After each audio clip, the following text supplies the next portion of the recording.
Hey, this is Niels on Dynasty. Please like, share, and subscribe. Buy some silver, some platinum, some crystallized osmium. Be kind, helpful, and grateful. And don't listen to me. Everything I say is fake and it's bullcrap. This is for fun, not for health or for profit.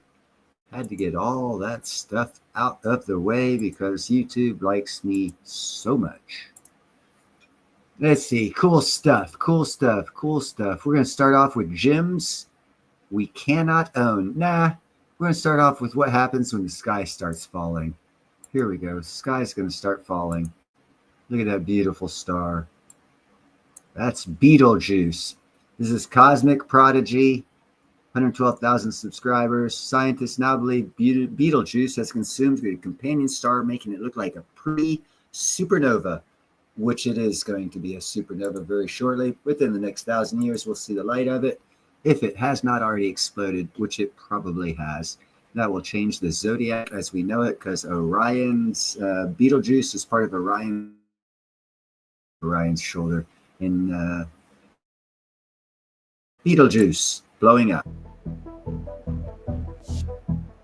Not all cosmic neighbors play nice. Some stars eventually, Gobble, after gobble, decades gobble. of watching, waiting, and wondering, astronomers have finally laid eyes on the elusive partner of the legendary star, Betelgeuse. Scientists believe Betelgeuse might up, one day Attila? devour it in a cosmic act of cannibalism. Now, before you picture that in gruesome matters, imagine for a moment a star near us suddenly detonating in a supernova, a brilliant burst of light and energy ripping across the night sky. Sounds thrilling, right? But also a little terrifying. And it's not just science fiction. About 2.6 million years ago, this really happened. A star exploded just 150 light years away from Earth. A mass extinction, wiping out many of Earth's large marine animals. Luckily, our own stellar neighborhood, stable, middle-aged, and not scheduled for a fiery end for billions of years. Thank God for But middle-aged not every stars. star plays by those rules. Some are far larger, burn hotter, and live shorter, more violent lives. And when their time's up, they go out in spectacular, destructive style. Are relatively nearby. Stars like Spica, Antares, and Rigel could all blow in the distant future. Can pink salt really help you slim down while you sleep? Woo, I ask tried Oprah. it, She's and fun. here's what Nah, happened. it's zombie. Ladies, They're hundreds of light years away, so their death throes would be so bright they could outshine the moon for weeks.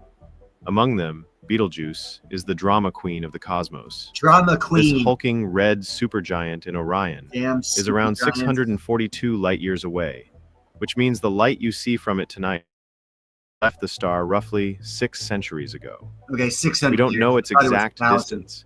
Astronomy still has its mysteries. But here's a mind bender. Betelgeuse could have exploded already, centuries back, and the light of that cataclysm just hasn't reached us yet. Tomorrow's sunset could be followed by a night sky hijacked by the glow of a star's violent death. But here's the frustrating part. No one knows when it will happen. Betelgeuse has been behaving strangely for years, showing bizarre fluctuations that have some experts on edge. And the deeper scientists look, the stranger it gets.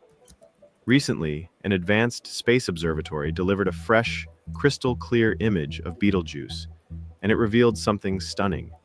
The star has dimmed in 3 distinct ways, each triggered by a completely different cause. Event? The so-called Great Dimming, when Betelgeuse suddenly lost 35% of its brightness. That kind of sudden fade is no small matter for a star.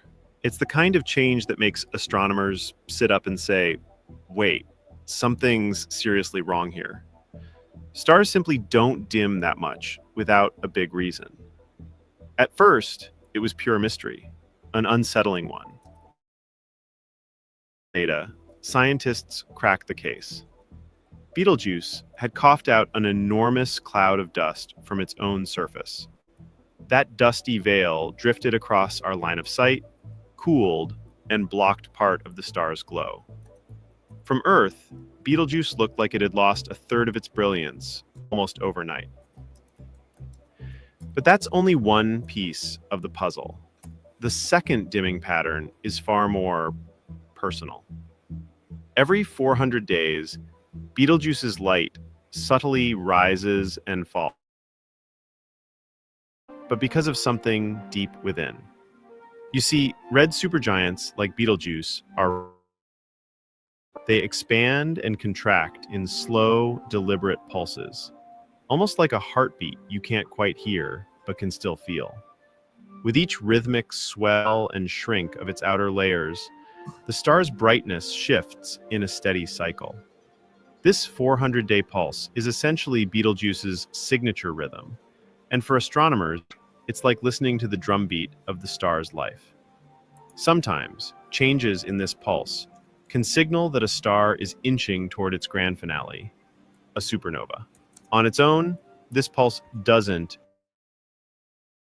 erupt tomorrow, but it could be the slow, steady ticking of a countdown clock. And then there's the third type of dimming, the most baffling of them all. It appears roughly every 6 years, and for the longest time, nobody could pin down the cause. It didn't match the star's heartbeat. It wasn't caused by dust. It was just there, like a cosmic riddle refusing to be solved. Years passed. The mystery deepened. Then a radical thought emerged. What if Betelgeuse isn't alone? What if there's a smaller star lurking close by, moving in such a way that every few years it meddles with the light we see from Earth? Computer models ran, simulations played out. If such a star existed, it might weigh between 1 and 2 suns, tucked in surprisingly close to the red giant. But finding it? That's another story. Betelgeuse is so monstrously bright, it blinds most instruments to anything nearby. Enter the Gemini North Telescope in Hawaii, armed with a specialized high-contrast imaging device. Astronomers pointed it at Betelgeuse, and there it was, a faint, shy little star hiding in the glare of the giant. They named it Sawaha. Sawaha is about 1.6 times the mass of our Sun and orbits Betelgeuse at a distance of only 4 astronomical units. Sawaha completes one lap what's up, around Tiger? Betelgeuse every Adorable. 5.94 years. That's almost a perfect match for the strange 6-year dimming cycle that's been haunting astronomers for decades. But wait, there's an even bigger twist. Sawaha Actually, it's the way I think novas, Hager, I think novas produce gold and supernovas produce tons of platinum. I believe Betelgeuse. So every explosion that they show that they're talking about here is creating, it'll create gold too, but it's creating more platinum. When they just go, there's more gold created than platinum, from my understanding. isn't a normal star yet. Pre-main sequence F-type star. Basically, a cosmic toddler. It engine yet. Nuclear fusion in its core hasn't started. Imagine 2 siblings born together, yet one is a wild while the other is still a restless child waiting to grow up. That's exactly what Betelgeuse and Sawaha are. Born from the same cloud of gas and dust, yet living vastly different lives. Betelgeuse has raced through its life, blazing bright and hot, now teetering near its dramatic finale. Meanwhile, why do some men stay strong and vital well into their 60s while others become weak and tired? Take a look at these two. It's not funny. Sawaha is just getting started, or maybe never will. Scientists now suspect Sawaha might ignite into a typical star. It could remain forever stuck in this youthful, dormant state. Looking ahead, the fate of Betelgeuse is both thrilling and sobering.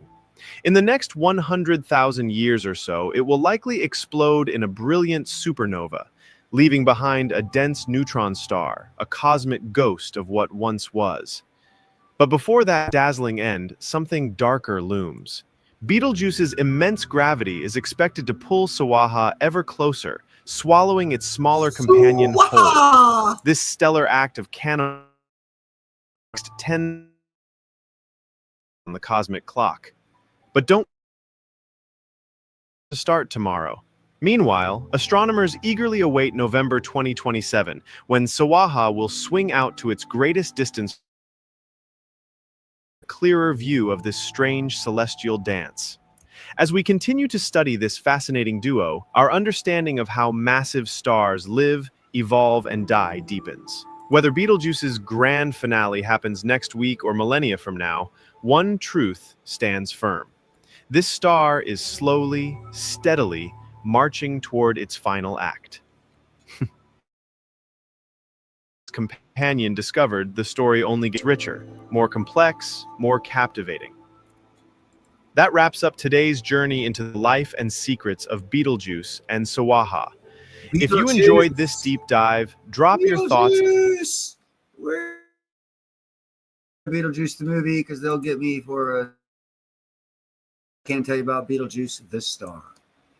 And now we'll go from how Beetlejuice is going to go away to let's go with this one. This is Sean Ryan, a little bit of Sean Ryan, about 4 or 5 minutes of the old man on will China start World War III if they invade Taiwan 2027? 2027, like he says. I can see China trying to do a massive decapitation strike of hundreds of, that's what China's doing.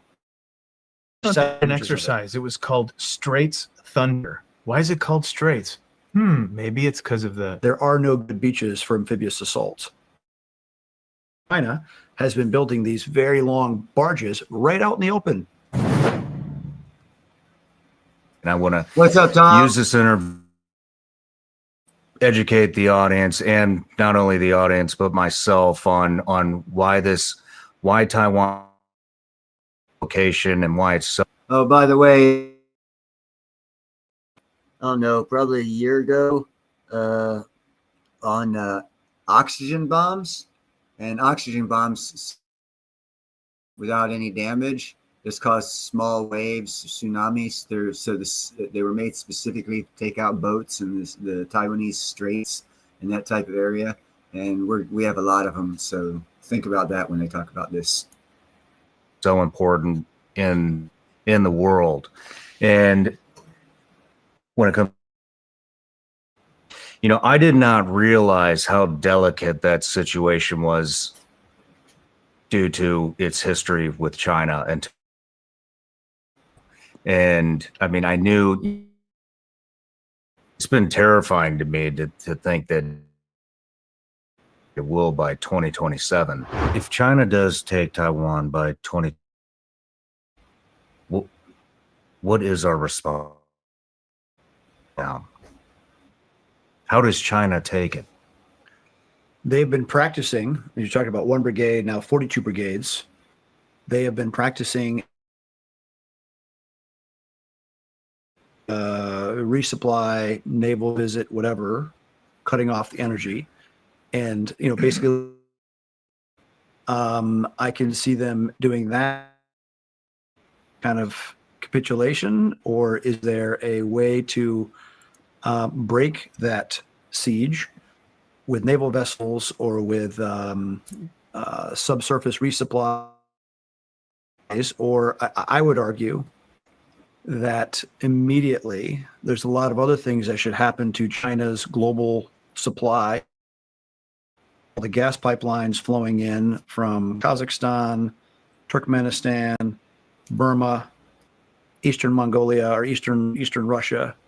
Obviously, full-on blockade of the Straits of Malacca so that nothing goes in or out of China, and dial up consequences for any of the Chinese assets anywhere in the world almost simultaneously. I like the way this guy talks. That is not a normal conventional.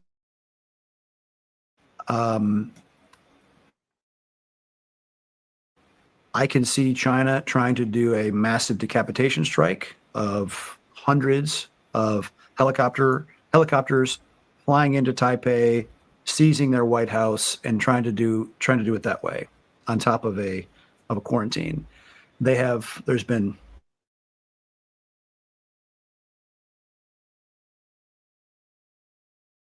reach barges, like floating piers that they could offload multiple railroad type vessels that they would use in amphibious assault.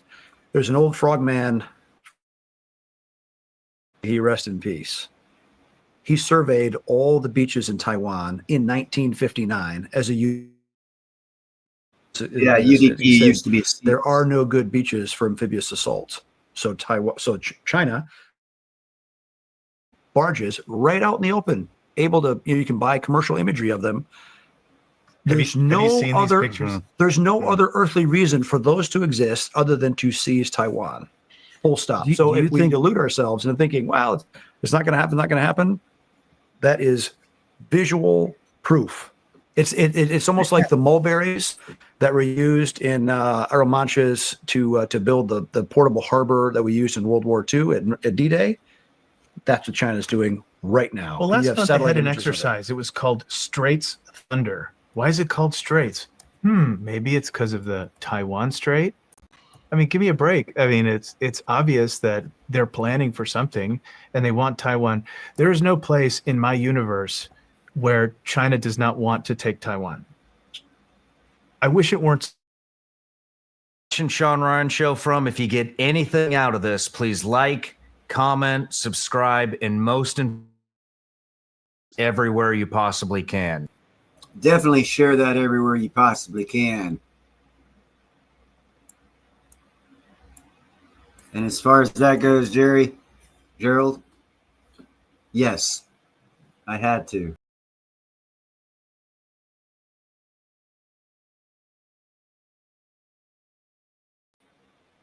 Who could do that?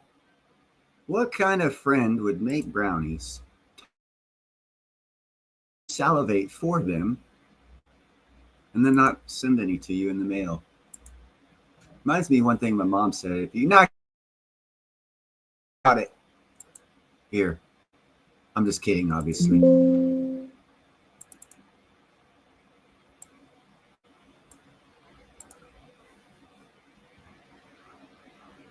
There we go.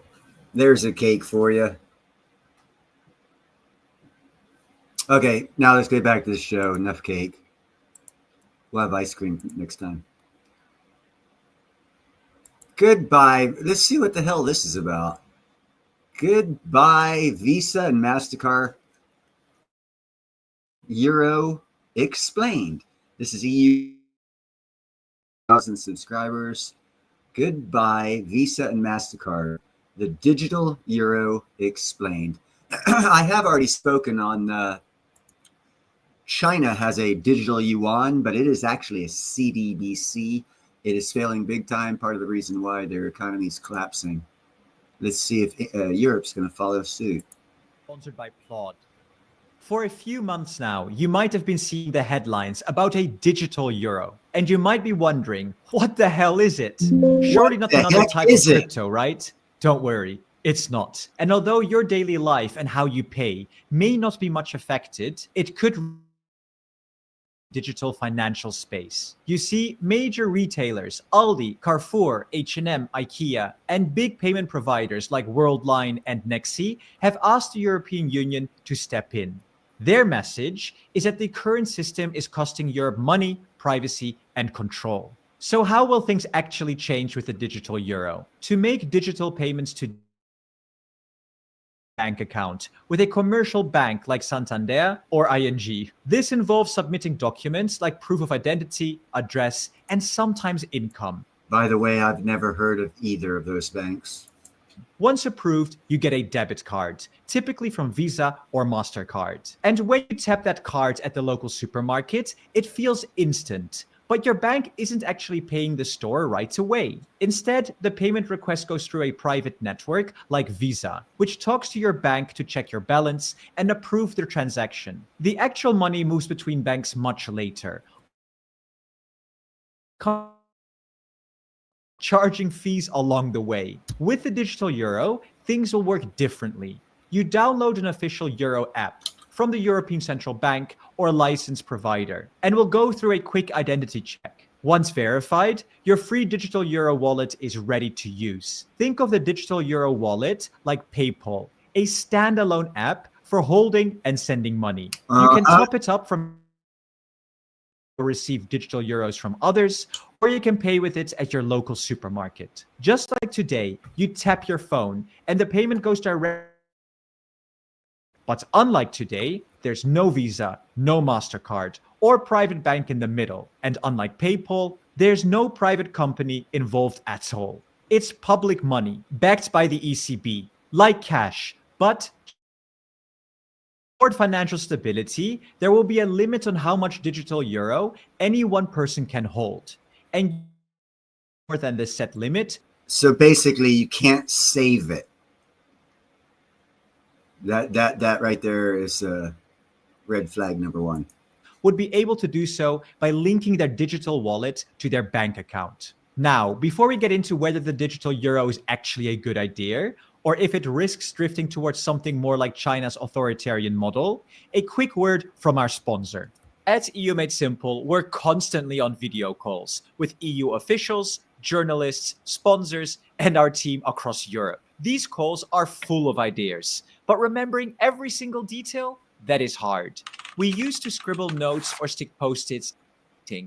Any ideas in the group? Then transcribes everything into clean text with summary and action points. I don't even need to lecture I fell asleep in. And in our case, in journalism, confidentiality is Damn, that's a long percent commercial. off when purchasing Plot Note or Note Pin. Link in the description below. Back to the video. So Man, that took like 5 minutes of his 9-minute video just selling his product. Crap. beyond cool features and convenience, the real question is, why does the digital euro matter? I mean, you can already pay for your groceries with ease, right? Well, because every time you tap your card, a fee gets paid. Not just to the shop's bank, but often to companies you've never even thought about. In Europe, most of those payments run through two American giants, Visa and MasterCard. Go Fees charged by America! Visa and MasterCard rose nearly 34% between 2018 and 2022, with no real improvement for merchants or consumers. Same goes for PayPal, who charge quite high fees for a lot of their business services. And then there's also strategic dependence. These are US companies, which means a huge part of Europe's financial infrastructure sits under foreign control. If the US ever wanted to apply pressure through sanctions or regulations, it could disrupt how Europeans pay and get paid. Not ideal for a continent aiming for more sovereignty. Imagine being able to build anything just by thinking about it. Meet Base 44. Base 46. As ECB board member Philip Lane put it, Europe's reliance on foreign payment providers has reached striking levels. It exposes us to pressure and limits our ability to control critical parts of our financial infrastructure. Then there's fragmentation. Countries like France and Germany have their own payment schemes, but they don't work well across borders. So you end up using Visa or MasterCard, even though they sometimes fail abroad. Privacy is another issue. Every card payment creates a data trail, often processed outside of the EU, where GDPR does not really apply. And finally, this duopoly blocks innovation. European fintechs are forced to build on Visa and MasterCard's rails, pay their fees, and follow their rules. That makes it much harder to build smarter, cheaper alternatives. And the digital euro is designed to address all of these problems. No more fees flowing to US card companies. No more dependence on foreign-controlled infrastructure, and a more unified European system that works seamlessly across borders. Our data stays in Europe, protected by European laws and not processed overseas. And European companies can finally innovate without being locked into American payment rails. And not to mention the benefits for us, the consumers. Well, see, what he's not telling you about is American protectionisms that we have for our citizens that the Europeans do not enjoy. So when they quit with the American financial credit system, they're screwed because Europe doesn't have personal property protections the way and personal right protections the way America does. And you see how screwed we are with it. They don't have those protections. Imagine how crappy this is going to be. I'm glad I lived in Europe a long time ago because I wouldn't want to live there now. It's one simple wallet accepted across the entire Eurozone, whether you're buying a coffee in Lisbon or shopping online in Berlin. It just works. No extra fees, no switching apps when you travel. And it works offline too. Payments will be free for consumers and cheap for businesses. A big help, especially for smaller shops. And this isn't about replacing cash or cards. You'll still have a choice. The digital euro is just one more option, and it's designed to work even if you don't have a bank account, thanks to public and offline wallets. But as everything, it's not without controversy. Not everyone is convinced that the digital euro is a good idea. Some worry it gives the European Central Bank Now, see, if with that digital wallet they're giving away, they gave away a cake like I have on the picture, it might be more enticing.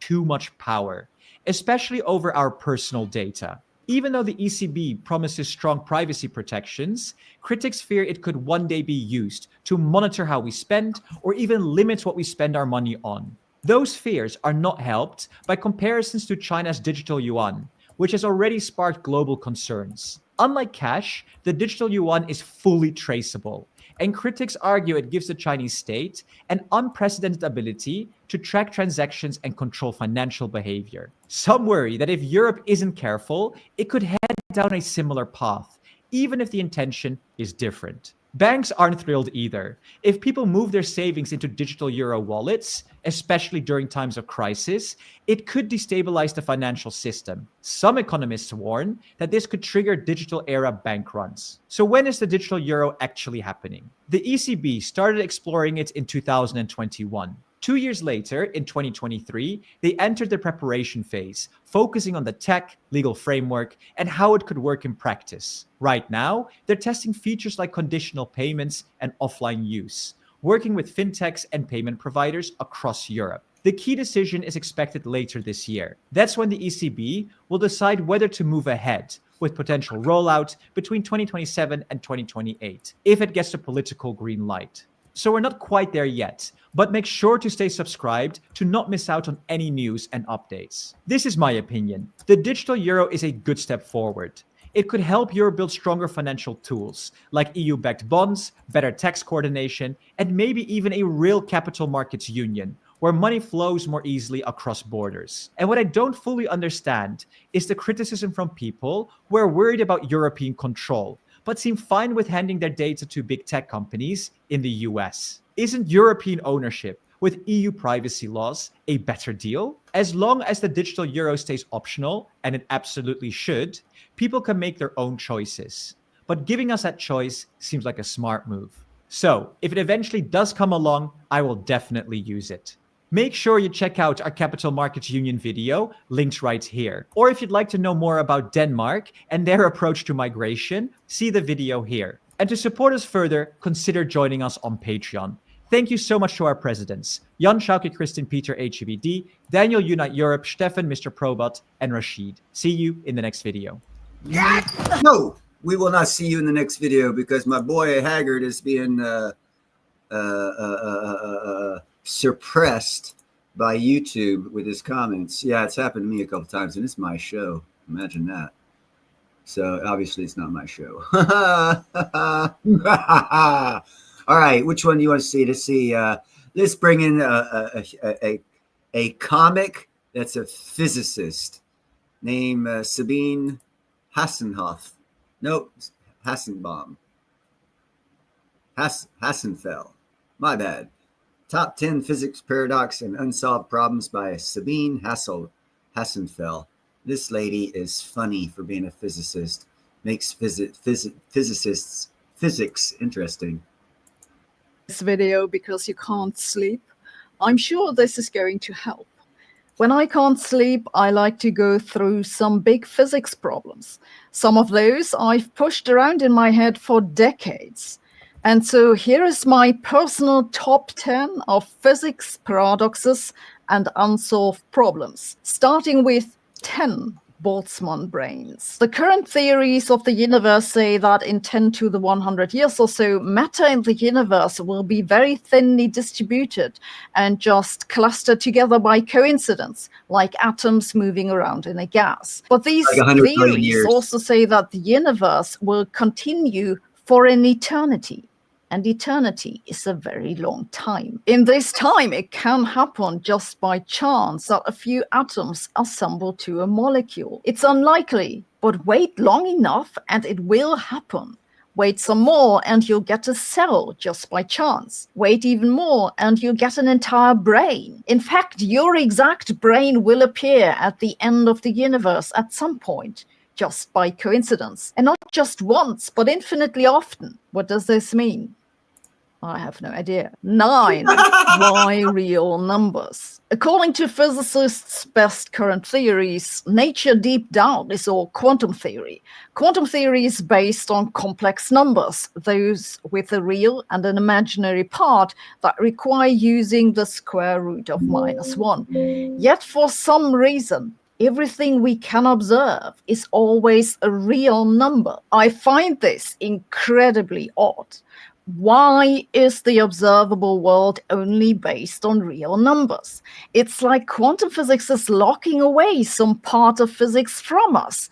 Is there a deeper reason for why this is so? Or does it just mean that there's part of reality which we haven't yet figured out how to observe? 8. The black hole information loss paradox. In quantum physics, information can't be destroyed. Yet, black holes seem to destroy it. If something falls into a black hole, it's gone for good. The only thing that comes out of the black hole is Hawking radiation, and that's completely random and contains no information besides its temperature. So what gives? Either quantum physics is wrong or what we think about black holes is wrong. 7. Quantum gravity. One of the most famous consequences of quantum physics is that particles can be in 2 places at once. But what happens with their gravitational field? You'd think that if the particle's in 2 places, then its gravitational field should do the same. But this can't happen in Einstein's theory. It just doesn't allow this. So either gravity doesn't have quantum properties, or the gravitational field of particles that are in 2 places doesn't move together with the particles. Which is it? 6. The Fermi paradox. Everything she's talking about right now is a problem for every physicist out there. And that's why she kind of, in an intellectual way, she's poking fun at each and every one of these paradoxes. Where are all the aliens? Why haven't we heard of them? One of the most amazing findings in the past decades in physics has been that planetary systems are much more common than anyone thought. At the same time, biochemists have also found that there are many ways to assemble molecules to autocatalytic cycles that are basically self-sustaining cycles that can result in systems that can reproduce. They're basically the building blocks of life. So why then haven't we heard from the aliens?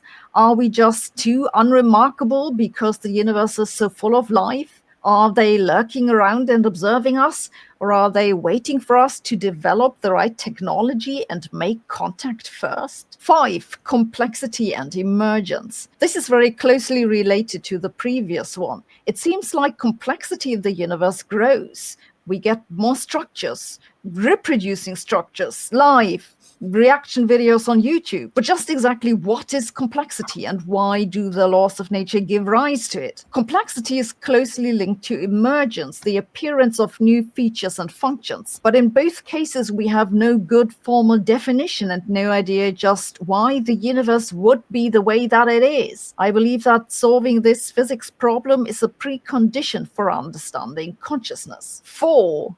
The grandfather paradox. Einstein's theories of space and time allow for time travel, for example, through wormholes that go back in time. This is at least mathematically possible. But if such time travel were physically possible, it'd open the door to paradoxes like the infamous grandfather paradox.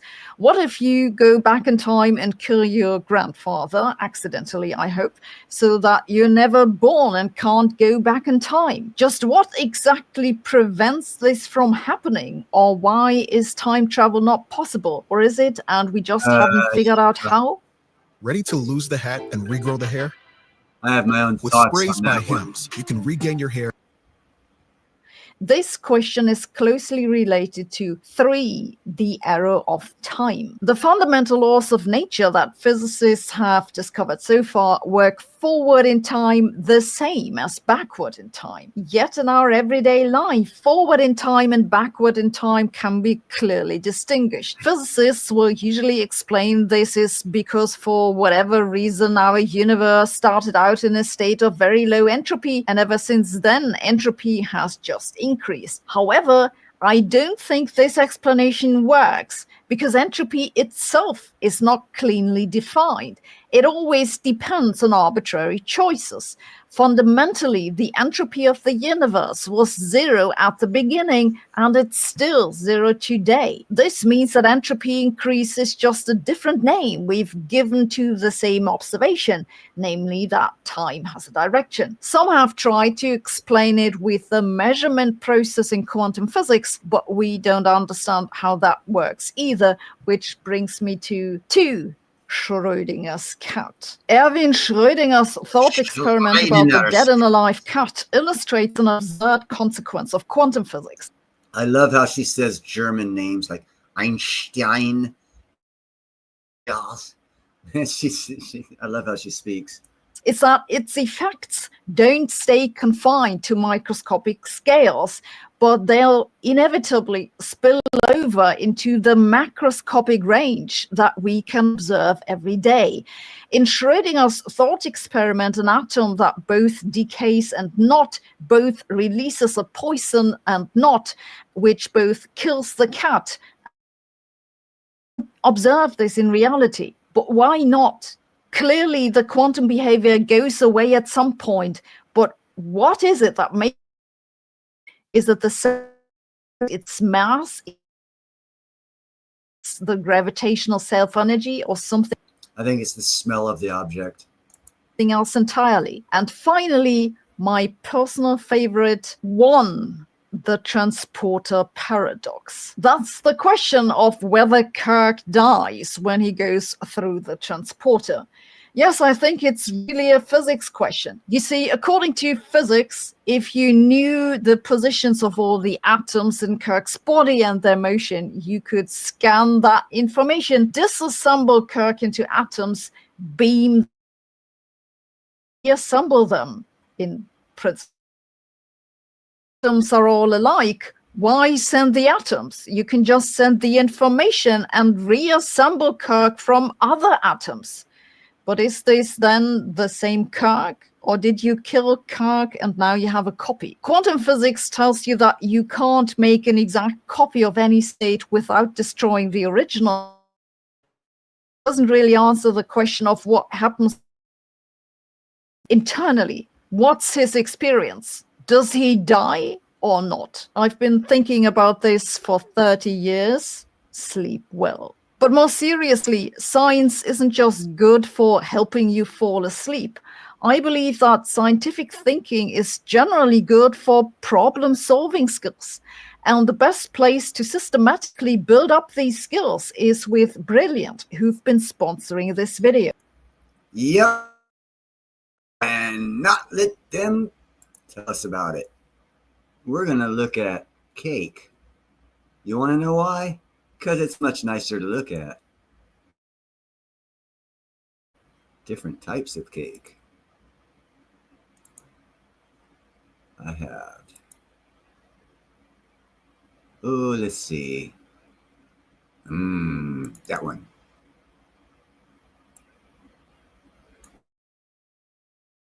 There we go. Uh-oh. It's not loading. There we go. It loaded. Different type of cake for everybody while we wait for me to get my crap together and do another share screen. And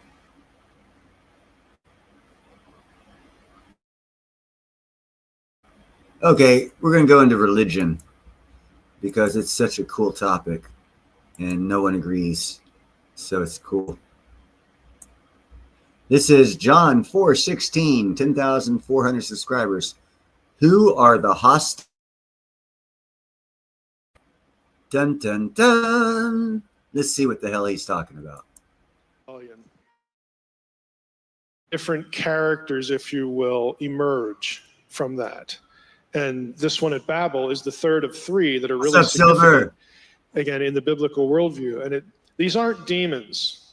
Demons are something else. These are bigger players. These are what emerges out of Deuteronomy, Daniel, and you run into Daniel 10, and it's the prince of Persia, the prince of Greece. You have these supernatural beings over geopolitical entities. You're familiar with the prince of Persia and prince of Greece, but that actually comes from somewhere. It comes from Deuteronomy 32. These, again, members of the heavenly host that God created, but they are in rebellion. Some of them rebel just like humans rebel. The world into a chaotic mess, which we're also familiar with. So, that passage is really in Deuteronomy 32. And we talked about the Dead Sea Scrolls last time. This is one place where it really matters, because a lot of your English translations will divide the nations according to the number of the sons of Israel, okay, or the children of Israel. That is a reading, that is a line in that text that's actually different in the Dead Sea Scrolls. The Dead Sea Scrolls say sons of God. And this isn't the only place where the Dead Sea Scrolls, again, reveal to us what the text originally said. So it's a really important passage. And if you understand that is living in a world where, we have to be in Yahweh's land to be rightly related to him, because his land is sacred space. Everything around us is threatening, it's hostile, it's death. It's anti-Eden. It's everything that God doesn't want to be. And they're a threat to us. This is why they have rules against intermarriage with the nations. If you want to marry an Israelite, you must abandon your God and come over here. You have to declare loyalty to Yahweh of Israel. You have to become part of the nation. It was actually terribly important. And we can talk about some of the passages, because you get some of these. I like the weird sort of assumed that when Paul talks about rulers, authorities, powers, thrones, dominions, Paul uses all these terms. Why he doesn't just call them demons? Because they're not. Okay, Paul's vocabulary matters. All of those terms, one thing in common, they are terms of geographical dominion. And that's not an accident. Paul is thinking, when he writes those words about those supernatural powers, he's thinking of Daniel 10. He's thinking of Deuteronomy 30. Everywhere in the world that he goes, he's the apostle to the Gentile. He has to go to all these places. He knows what he's up against. He knows that there are supernatural powers. The place he's going as their turf. It's their turf. And he has to talk to Gentiles who understand this as well. What I just described to you, you can find in Greco-Roman, texts, Homer, all these places, that we worship the gods we do because they're allotted to us. We have to remain loyal to them, or else we're in big trouble. So Paul goes into a city and says, look, I understand your worldview. I understand this. In fact, we have the same worldview that yes, the Most High God, Yahweh of Israel, set up this situation as a judgment, as a punishment, because humanity was disloyal. He also, right after doing that, made a covenant with this one guy, Abraham, and said, through your seed, because your wife's too old, enable you to have a child, and that child's going to grow into a nation, and one person with that lineage from that nation is going to come one day and be the Messiah. And through him, through you, through your seed of the earth will be blessed. They'll be brought back into the family. And so Paul knows that this is the way everybody thinks, so he can go into a Gentile city and say, look, if you abandon your gods and you turn to Jesus, that you're in big trouble. It's dangerous. But I'm here to tell you that the Most High, who is more powerful than all these others, because he's the one who commanded them in the first place, and they rebelled, but he's the one over them. He that the Most High, who went to a cross, died, and rose, and has given me as his apostle the authority to tell you it is time to come back home. So don't be scared. They link all of this. Its worldview is in a Gentile living in this period, and we see their thinking play out in a lot of passages. I mean, Paul quotes Deuteronomy 32:8 in Acts 17 when he's witnessing to the scholars there on Mars Hill.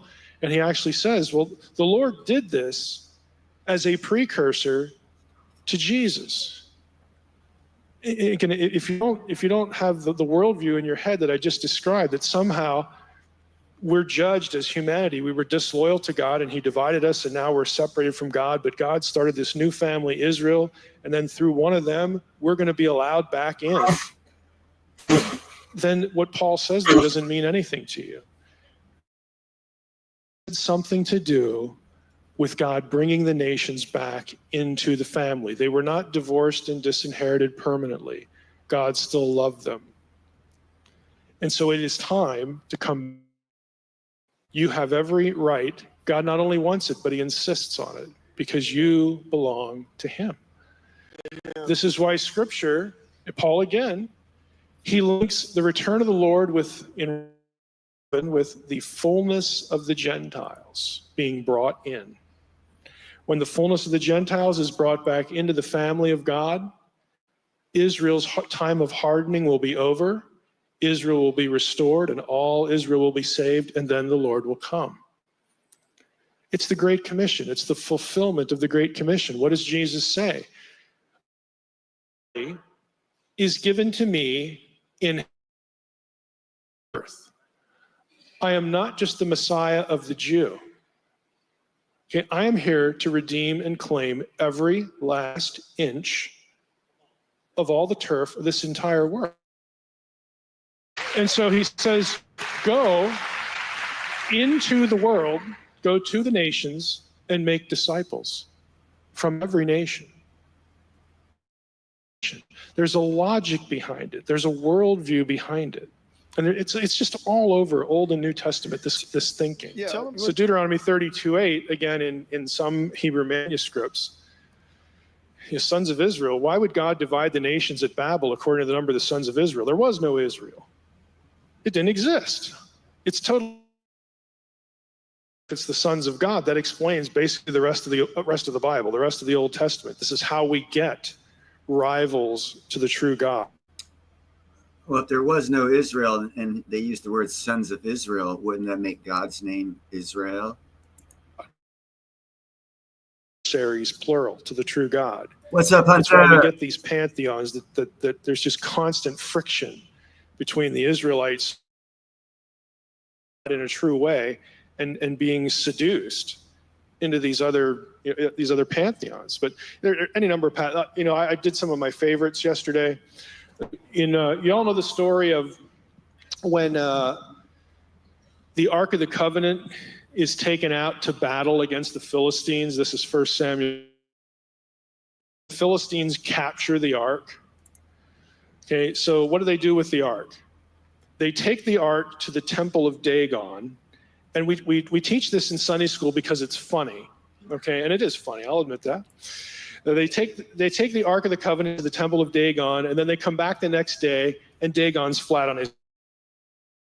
And they put him back up. Of course, Dagon's not powerful enough to do that himself. So they put Dagon back up, come back the next day, and not only is he on his face, but his head and his limbs are all chopped off. So that's the funny story, but we miss 1 Samuel 5, verse 5. It says, for this reason, the priests of Dagon do not walk over the threshold of Dagon. Why not? Because they know that ground is under dominion of Yahweh now. And they're not taking any chances. So Dagon come to do their thing in Dagon's temple, and they have to walk around this spot where they found Dagon. because Dagon was mastered at that spot, and they're not taking any chances. They don't want to die.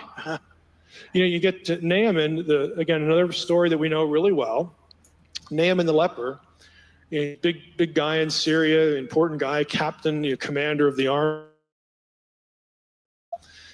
And so he has leprosy, which is a problem. I'd complain about it too. And he's lamenting that he has leprosy one day, and there's this little girl in his household that was taken from Israel, during. Dude, why are you whining about your leprosy? Why don't you just go to Israel and go talk to him, and he'll take care of that? And he's like, what? But he's okay. Let's go take the trip to Israel. So he gets a bunch of his guys together. They go down. The big, military dudes. Real fearful. So they go down to Israel. They go to Elisha's house, and Elisha won't even come out to talk to him. So he gets a little miffed. And Elisha says, "Oh, I know who he is. Just go tell him, dip yourself in the Jordan 7 times. You'll be all right." And he's like, "What's that? We got better rivers. This is like a sewer. We got better rivers, back in Syria. I'm going to go home. I'm mad, because I'm important. He should, come out here." And so his men, again, essentially talk him into, just go do it. If he'd have told you to do something crazy, you probably would have done that. What? So Naaman, okay, we'll go down. He goes to the Jordan. He dips himself 7 times in the river. And what happens? He's healed. His skin is like that of a baby, okay? And so then he goes back to Elisha's house, and this time Elisha comes out, to talk with him, and he says, "Now I know," this is really important, "now I know that Yahweh is the God of all gods.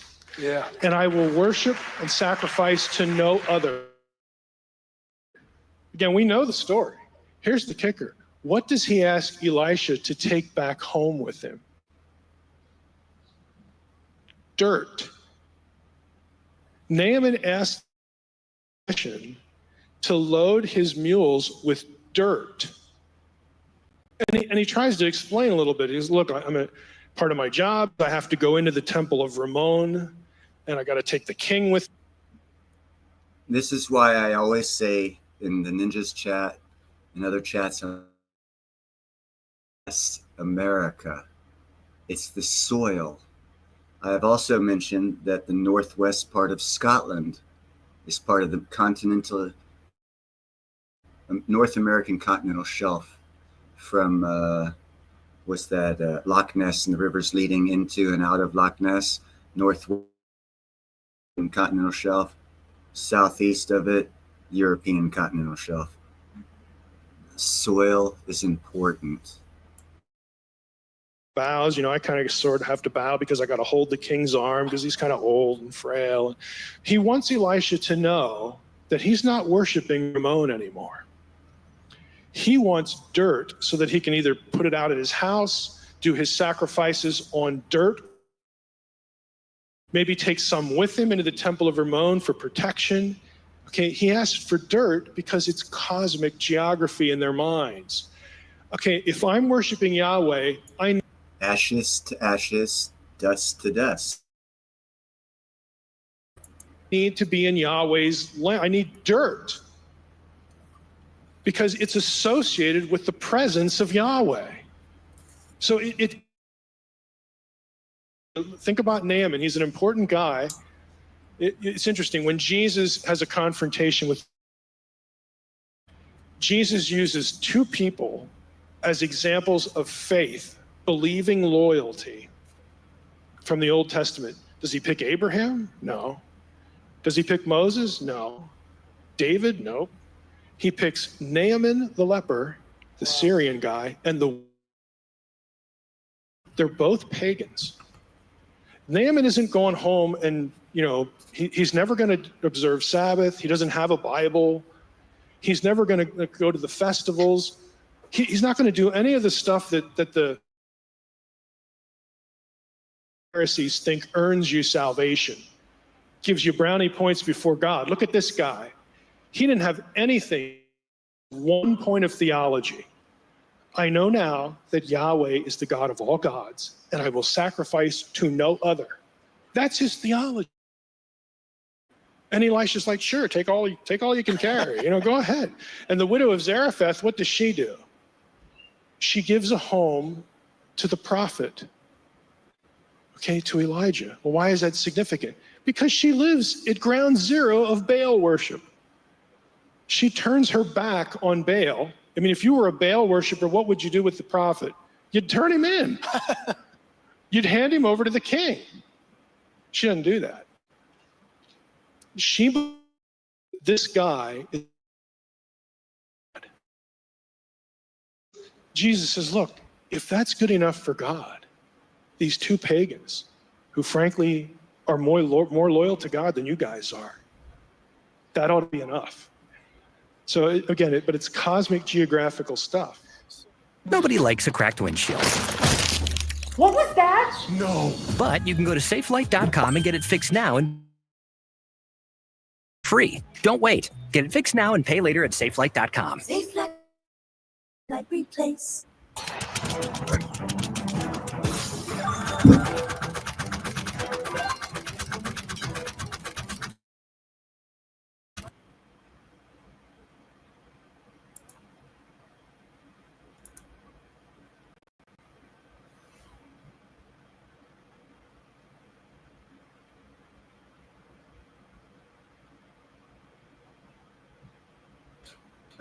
Actually,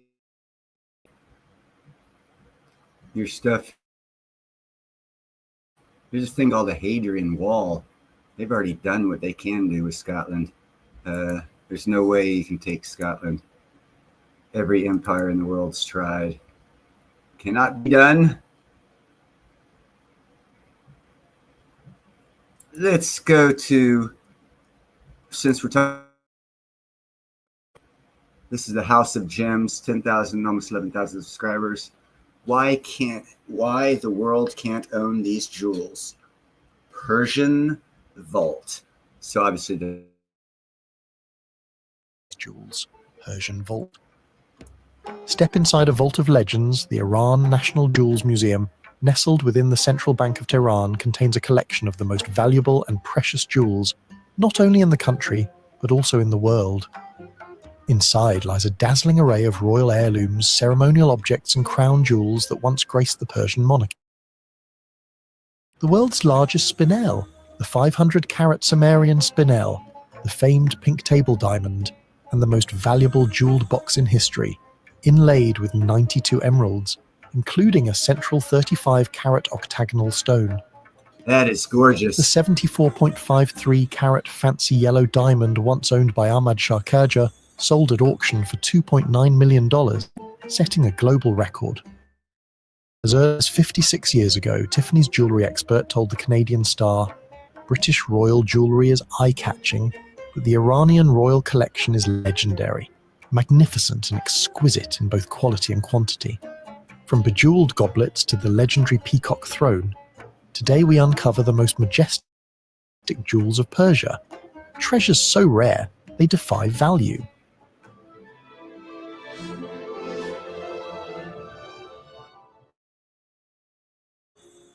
Pahlavi Crown. In the heart of Tehran, sealed behind reinforced vault doors of the central bank, lies a crown few in the world have seen but once. It shimmered before Queen Elizabeth. The last royal crown of Iran, and perhaps the most opulent ever created in the 20th century. When Reza Shah Pahlavi rose to power in 1920, during the Sajar dynasty, he envisioned a new Iran. Strong, modern, imperial.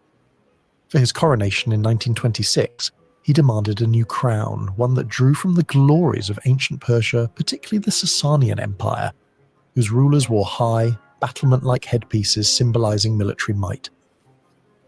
From this vision, the Pahlavi crown was born. With a frame of gold and silver set atop the finest red velvet, the crown is a masterpiece of Iranian craftsmanship. It towers 30 centimeters high and weighs just over 2 kilograms, a design featuring 3,380 diamonds, at its heart a 60-carat yellow sapphire, forming the center of a sunburst of white diamonds, 369 perfectly matched pearls set along its base and arches, 5 striking emeralds set prominently at its apex, 2 deep blue sapphires, adding contrast to the ocean of white and gold. Each panel bursts with diamond-set sun designs, echoing ancient Persian reverence for the sun and kingship. Reza Shah once at his coronation. Afterward, it was placed into state treasury custody, reserved for posterity, but never worn again, even though his son did not wear it at his coronation. In March 1961, Queen Elizabeth II made a rare state visit to Iran where she was escorted to one of the most closely guarded collections on Earth, the Iranian crown jewels held in the central bank. For a brief moment, the Queen of the British Empire stood face to face with the jewel of modern Persia, worn only once. Now, a legend in velvet and gold. The Darya-i-Noor Nurulain, twin flames of an ancient diamond. Long ago, in the fabled diamond mines of Golconda, India, miners struck the earth and paused. Something shimmered deep beneath the soil. No crap, man. What they unearthed was not just a gem, a diamond of exceptional size and brilliance, known to history as the Great Table Diamond. Its size, an astonishing 242 carats. When your kid is hurting and there's nothing you can do about it, that's the worst feeling in the world. I don't think anybody ever expects to hear that their child has cancer. It's always one of those things that happens to somebody else, but it's definitely feels like your soul is sucked out. Its fate divided by time, conquest, and royal hands. One half would go on to become the Darya-i-Noor, meaning Sea of Light, at 186 carats and is still the largest known pink diamond in the world, surpassing even the famed Koh-i-Noor in size, which weighs approximately 105.6 carats. The Darya-i-Noor retains a raw, powerful charm, a Taviz-shaped table-cut form, crude by modern standards, but mesmerizing in its pale fire. Its journey, like so many ancient gems, passed through empires and bloodlines, finally brought to Persia during a time of conquest. There, it became a favorite of Persian kings, of Zand rulers, to gracing the chest of Nasir al-Din Shah, pinned like a celestial beacon to nestled atop a royal hat. In time, it found its permanent home, mounted in a magnificent frame featuring the lion, sun, and crown, the royal emblem of the empire. Surrounding the stone, 475 multicolored diamonds and 4 rubies, transforming it into a royal aigrette, worn proudly by monarchs on ceremonial caps until the fall of the monarchy in 1979. But Darya-i-Noor was not alone. From the other half of the Great Table Diamond came its mystical twin, the Nurulain, or Light of the Eye. Smaller, yet no less enchanting, this 60-carat oval pink diamond would one day crown the most iconic royal tiara. That is gorgeous. Of modern Persia. In 1959, it was placed at the heart of the Nurulain tiara, by American jeweler, wife of the last Shah of Iran. She wore it on her wedding day as a symbol of love, royalty. The bond between the two stones was rediscovered in 1969 when 3 Canadian gemologists tasked with inventorying Iran's royal jewels noticed that the Darya-i-Noor and Nurulain shared nearly identical color, clarity, and character. After detailed analysis, they concluded what many had only whispered. The ancient Great Table Diamond had been cleaved into 2, sometime between 1794 and 1834, 2 halves of one mythical whole. Today, far from their birthplace in Golconda, both diamonds rest within the Treasury of National Jewels in Tehran, unlike the Koh-i-Noor, which now lies behind glass in the Tower of London. By the way, how many people out there, YouTubers, do you hear talk back this, that, for all this wealth gain, wealth? How many of them say, buy some gems? The Emerald Belt, Today housed in the National Treasury, one of the most historically charged artifacts is a regal emerald belt, believed to have been created for Nasr al-Din Shah Qajar in the late 19th century.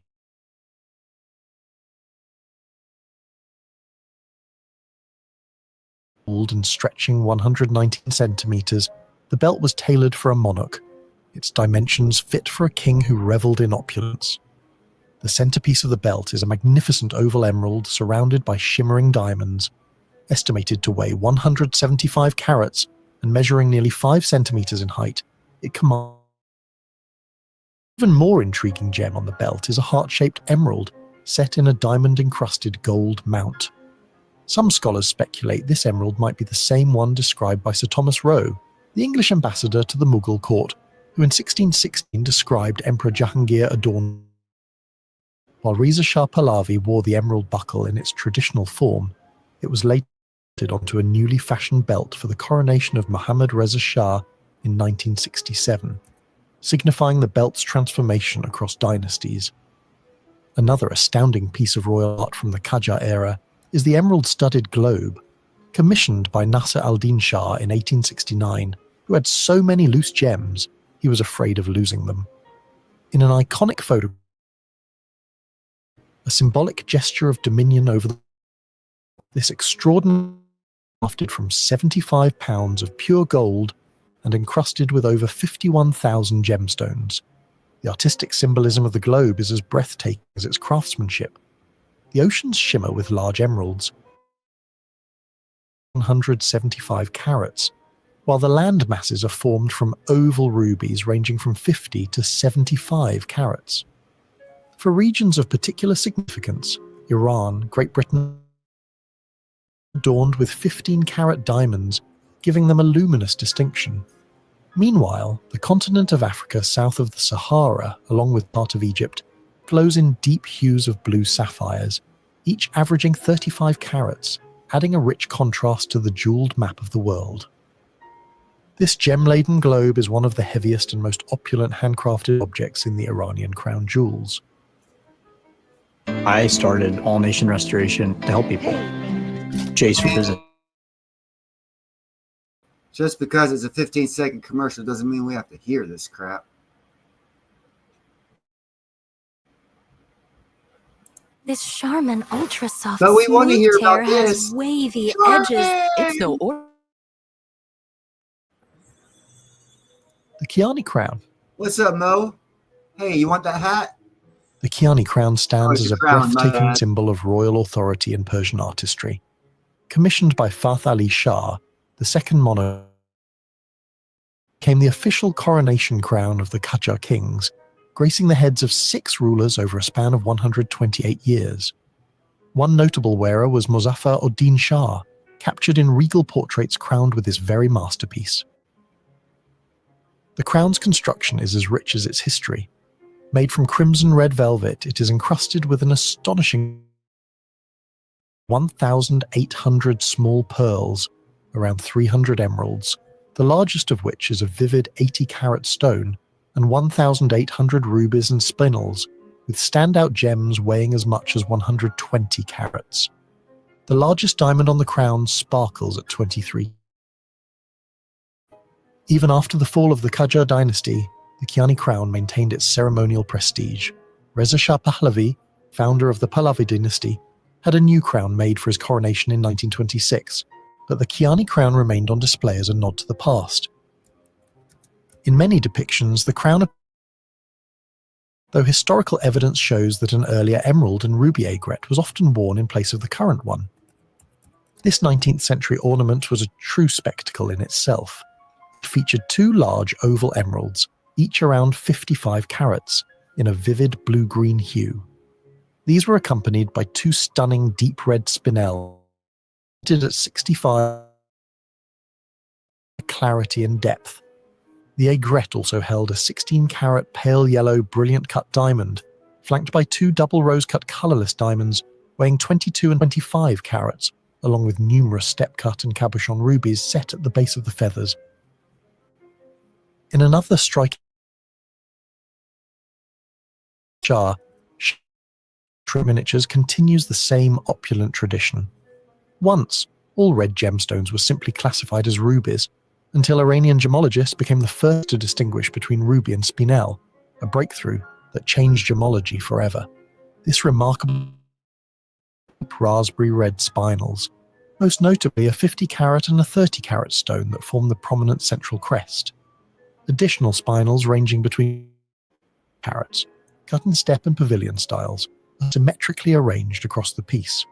Framing these are luminous, colorless diamonds, including a 10-carat central rose-cut gem, and others ranging from 10 to 15 carats. The gems are mounted in gold against a backdrop of translucent green enamel. Today, the iconic royal jewels are heavily safeguarded in the central bank of Iran's national treasury in Tehran. The Naderi throne. A dazzling test. The Naderi throne stands as one of the most iconic treasures of Iran's royal legacy. This majestic seat draws inspiration from both the Achaemenid thrones of the 5th century BC and the grandeur of the Safavid court. Crafted for mobility, the Naderi throne is ingeniously composed of 12 detachable sections, so it could accompany the Shah during seasonal palace relocations. Towering at approximately 225 centimeters, it is encrusted with 733 jewels, including 4 massive red spinels on the backrest, carats and emeralds as large as 225 carats. The largest ruby, set within this opulent piece, is 35 carats. This very throne was later used during the coronation of Iran's final monarch. Equally mesmerizing is Nader Shah's legendary shield, once a utilitarian piece in battle, later transformed into a jewel-laden tribute to his military prowess. Believed to be made of rhinoceros hide, the shield is encrusted with emeralds, diamonds, red spinels, and rubies. A massive 225-carat red spinel gleams at its center, among the largest ever recorded, estimated 45 to 55 carats each, cleverly hiding the rivets that attach the straps. The outer edge, not visible in many images, features a continuous ring of square-cut emeralds. Once an instrument of war, now a silent symbol of might. From gem-encrusted thrones to cosmic crowns and battlefield shields turned into jeweled masterpieces, Persia's royal collection is a timeless testament to power, art, and forgotten grandeur. Let us know your thoughts on these rarely seen jewels of Persia, treasures so opulent, mysterious, and immeasurably valuable, they seem carved out of legend itself. But before that, don't forget to like and subscribe to our channel for more hidden royal adventures. Royal Adventures. Farting Royal Adventures. Sorry, I was typing. Let's see. What else do we have here for you? We have... Oh, this is cool. This is about dinosaurs. And the reason why they're not alive is because they didn't have chocolate. Actually, this guy only has 52 subscribers. Extinct him. Give him a thumbs up because he needs the help. It's 5 historic creatures forever. Like nothing more than golden colored jewelry. Resin holds some of the most astonishing secrets of prehistoric life. Trapped inside these glistening droplets are ancient creatures, perfectly preserved for tens of millions of years. From delicate insects to fragments of dinosaurs, amber offers scientists a rare and intimate glimpse into ecosystems long vanished from Earth. It's like nature's time capsule, freezing moments from the deep past in pristine detail. And in today's video, we're diving into 5 of the strangest, most mind-blowing prehistoric creatures ever found trapped in amber. You won't believe what's been hiding in these ancient golden. Does amber preserve these ancient creatures in such incredible detail? It all begins when sticky tree resin oozes from the bark, trapping unsuspecting insects, feathers, or even tiny vertebrates. Over and hardens. Goes a chemical transformation, fossilizing into amber. The result? A snapshot of prehistoric life, frozen in time with remarkable clarity. What makes amber truly unique is its ability to preserve even the most delicate structures. Tiny hairs, fragile wings, and sometimes even soft tissues. It's as if time simply hit pause. But despite what movies like Jurassic Park would have us believe, extracting dinosaur DNA from amber isn't quite possible. At least not yet. DNA is incredibly fragile and breaks down quickly. So far, no viable DNA has fossils, despite years of trying. Still, the level of preservation is a dinosaurs anytime soon. These tiny amber-encased relics are rewriting what we know about life in the distant. Discovery takes us to a forest that years ago, what is now modern-day Russia. Deep within a piece of amber unearthed from this region, scientists found something astonishing, the nearly of a tiny prehistoric gecko. At first glance, it looks like a miniature modern-day lizard frozen mid-crawl. But upon closer inspection, researchers realized it was from a time shortly after the dinosaurs vanished, a modern mammal era. What makes this find even more extraordinary isn't just what was preserved inside.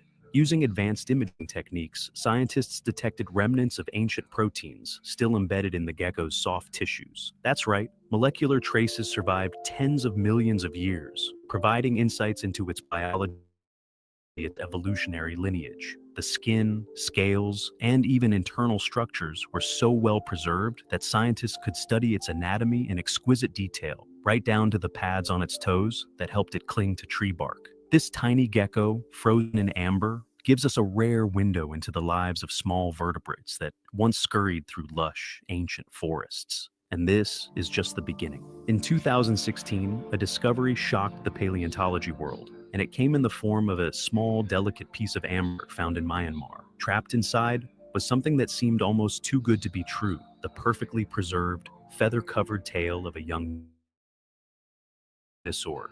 Not a bird, not a fossilized print, an actual piece of dinosaur anatomy, complete with skin, bones, and feathers. Old in resin for nearly 100 million years. The tail belonged to a small, two-legged theropod dinosaur, likely a relative of the raptors. The feathers weren't like the sleek flight feathers of today's birds. They were soft, downy, and ornamental. Scientists believe they were regulation, not flight. And here's what made this discovery groundbreaking. It offered the first direct evidence that some dinosaurs had complex feather structures, not unlike those seen in modern birds. Before this, feathered dinosaurs impressions left in stone. But this was real, three-dimensional, and astonishingly detailed. It blurred the line between bird and dinosaur even further, and fueled the idea that many dinosaurs were far fluffier and far stranger than we ever imagined. One small tail, locked in amber, changed everything we thought we knew about what dinosaurs look like. Now, imagine something as small and seemingly insignificant as a flea, suspended in amber for 20 million years. But this isn't just any flea. This tiny insect, discovered in the Dominican Republic, might carry a secret far more sinister than its size suggests. Preserved with remarkable clarity inside the amber, this ancient flea still had visible bristles, segmented legs, and even traces of blood in its abdomen. But what truly caught scientists' attention was what they found inside that blood. Microscopic bacteria, resembling the same family that causes one of the deadliest diseases in human history, the plague. Yes, the plague. The same bacteria that would later devastate medieval Europe may have ancestors that go back tens of millions of years. And this fossil might be a smoking gun. While it's not confirmed that this was Yersinia pestis, the exact bacterium responsible for the Black Death, it was undeniably a relative. This suggests that plague-like pathogens were already evolving long before humans ever. The flea itself is a marvel of preservation. Its body appears as though it could still jump, with legs frozen mid-motion and tiny sensory hairs intact. But it's the possible presence of ancient disease within its gut that elevates this from a curious fossil to a chilling reminder. Even in deep time, nature had its deadly designs. This tiny parasite, encased in amber, species, but possibly the prelude to a global killer.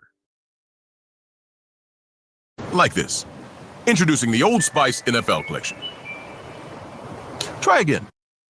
While the gecko, the feathered tail, and the plague-carrying flea have made headlines. They're just the tip of the amber iceberg. Over the years, researchers have uncovered a wide range of prehistoric life sealed in golden resin, each one offering a rare glimpse into ancient ecosystems. Take, for example, a tiny lizard embryo found perfectly curled inside its amber tomb. Though incomplete, it provided clues about reptilian period. Claws, and even parts of its eye were astonishingly intact. In another case, scientists discovered an ancient tick gripping tightly onto a dinosaur feather. This is something scientists long suspected, but had never directly seen, that blood-sucking parasites plagued even the mighty dinosaurs. Amber has also preserved tiny frogs, complete with skin and bone structure, dating back nearly 99 million years. These are the oldest known frogs trapped in amphibian forested habitats. There have even been glimpses of ancient behavior, ants caught mid-attack, flies with pollen on their bodies, suggesting pollination in action, and spiders frozen in the moment of spinning their webs. Each of these finds isn't just a fossil, they're stories, tiny, crystal-clear windows into moments of prehistoric life that would have otherwise been lost forever. These amber-encased discoveries they fundamentally reshape our understanding of prehistoric life. For one, they offer an unprecedented level of detail.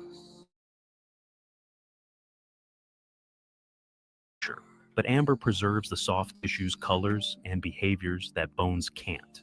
We can now study feathers, skin, muscle fibers, and even parasites in ways once impossible. It's like switching from a black and white sketch to a full-color, high-definition photograph of the past. These specimens also allow scientists to reconstruct ancient ecosystems with incredible precision. By examining multiple organisms, say a flower, a pollinating insect, and a predator, we get a snapshot of how species interacted millions of years ago on a microscopic scale. And then there's the evolutionary angle. Seeing a modern gecko's ancient relative, or a 99-million-year-old frog, helps scientists trace how species have evolved, or barely changed, over vast periods. It reminds us that many forms of legend.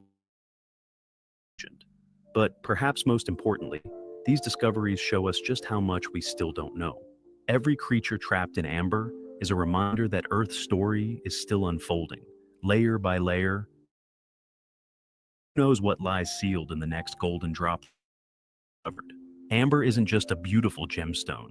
It's a time capsule, a window into a world long vanished. From tiny geckos and feathered dinosaurs to parasitic fleas and ancient frogs, the secrets preserved within these golden droplets continue to reshape our understanding of prehistoric life. Each discovery is a vivid reminder of Earth's deep history, of the intricate ecosystems that once thrived, the creatures that walked alongside dinosaurs millions of years ago. These tiny fossils help us appreciate not just, but also how much has survived through. So the next time you think of it not just as a stone, but as a frozen moment from an ancient world. If you found this journey into the past as fascinating as we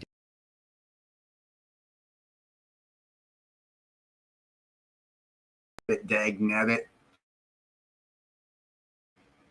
Why am I small? There I am. Wow. I was having small man complex there for a second. I was going to have to build an empire or something, make up for that. I was able to increase the size of my picture.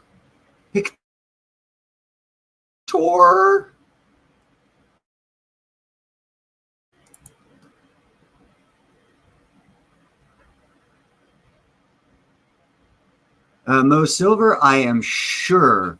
One thing I am sure of is if you want it and you have the money, you can find someone that'll sell it to you. That I am 100% sure of. Is there an actual market? Legal, illegal, black market? Yeah, I'm sure. Because most of them are sought after by biologists, scientists, and other people like that.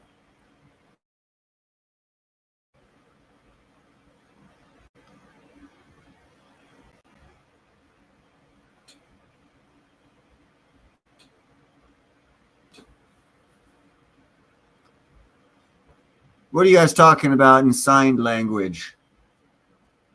That's not bed and breakfast. That's BB.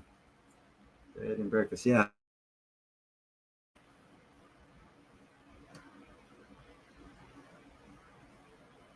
There's a big market for cakes. Cakes are brownies.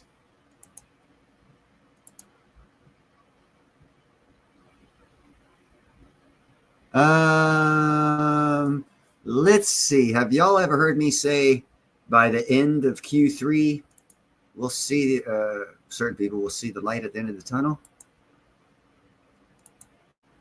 This guy is Brent Johnson. 29,000 subscribers. We're not going to listen to the whole thing. I just want to hear the first part. The stock market is topping, and it's due for a correction by the end of Q3. And Q3, interesting. a very strong correction. And that's what we're going to talk about today on Milkshakes, Markets, and Madness. The reason we're going to talk about it is because prognostications for a crash and for the next Great Depression and for the end of the American Empire and all the apocalyptic headlines is that despite all of this, the stock market continues higher. So then why are we going to talk about a correction? Well, let's pull up some slides and start going through it. Because while all of that is true, and I think the the apocalyptic calls for the next of the American Empire are wrong, I do think we are very much in need of and due for a correction. And so despite this, though, I'm the first to say I was very right at the beginning of the year. I was very right in Q2. And as we bounced out of April into May, I felt like I was pretty smart as well. But for the last 2 months, I don't feel very smart to the correction, or at least a slowdown and pullback starting late May, early June. But we haven't. And so I'm the first to hold up my hand and say, you know what? I got that wrong over the last couple of months. And in our job, listen, in this business, when you manage money, timing is everything. And if you get the timing wrong, you're wrong. I don't think I'm going to be wrong for the next couple of months. And I can cite a couple fairly recent examples. This same thing happened in June of 2024 and early 2025 or early July 2024. I was wrong for that short period of time, but then got really correct late July, early August. Same thing happened at the end of last year. Started to think we were due for a downturn in December. Got into January, still had the same view. The end of March, early April. It had all played out again. And I think we're moving in, and I think we have moved into another similar. The four major stock indices are basically everything's now up for the year. The Russell just a tiny bit, the Dow a little bit more, the S&P, and then the Nasdaq. But the rally out of the lows, not the strongest rallies. Who's coming in the driveway?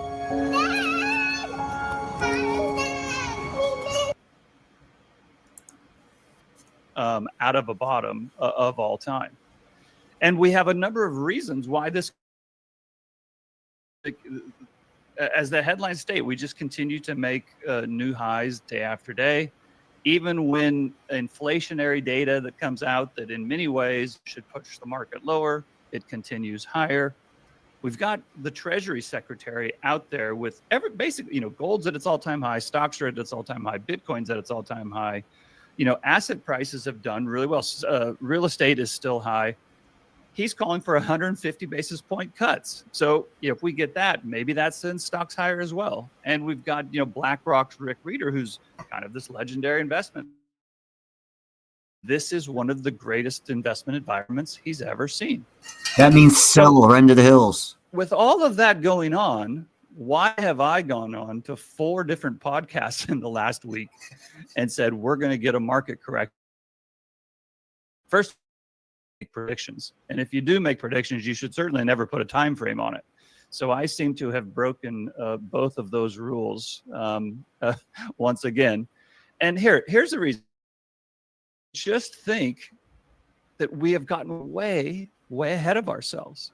And I'll put I'm not going to be able to go through today all the detail that I went in all these different podcasts, but I'll post the links in the description of these 4 different podcasts that I went on this last weekend where I discussed this in more detail.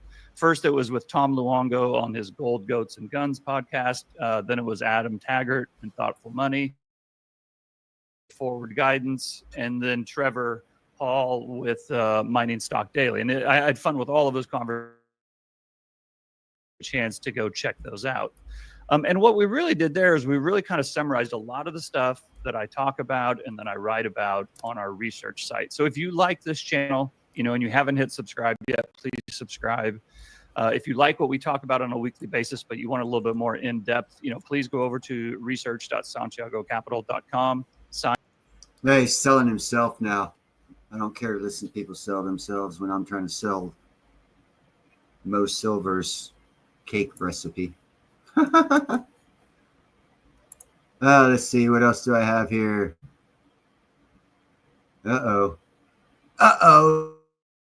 Videos. We're almost out of stuff. I could let's see what this one is.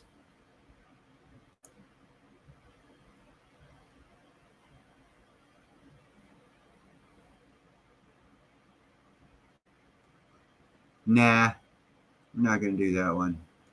It's political. I don't want to do political. You guys want to see something on how silver is made, or do you guys already? Hey, what's up, Mike?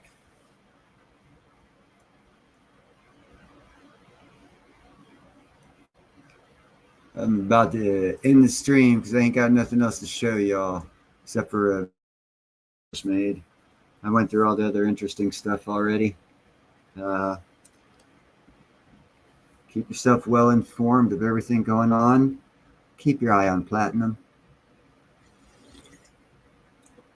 Look at the new digital economy that's going to be laid on top of the economy we have now. A lot of money to be made. Look at the IM20. Look at Clean Air Metals, MJNA. I'm hearing more and more about Trump is going to keep his first round campaign promise of making class 1 to a class 3. That's going to, yeah, he is great. He is great, Mo. MJNA and other medical marijuana stocks are going to really fly. Crypto is going to fly. Certain stocks are going to fly. NNE, nanonuclear energy, clean air metals. Again, the MJNA. I think personally SFRX Seafarer Explorer is going to take off too. But if you just step back and don't have any kind of a maximalist point of view of any one asset class, there's gems and nuggets in every asset class to where if you and we have had enough time for you to explore each asset class to see if you can find a nugget in each asset class. That's all well and good, but if you don't diversify properly in each asset class, you can still screw yourself. And that's where I've been trying to get you guys on board with hearing the few stocks that I throw out there. And there are several more. I'm not saying those are the only ones. Those are just the ones that have caught my attention. Same with the crypto, same with the precious group metals, and other opportunities I see going on in the geopolitical realm that offers up opportunities. Every country is going more of a national, leaving globalist. That means every country is going to want to manufacture and create their own crap. Lots of business opportunities if they're friendly with America. If they're not friendly with America, I wouldn't look at them. But if they're friendly with America, there's tons of business opportunities to be had out there. Countries are begging for. So once you make some money in your crypto, your stock, or your precious metals, when the very thing you have, that gain that you have, into longer term things that'll pay off bigger.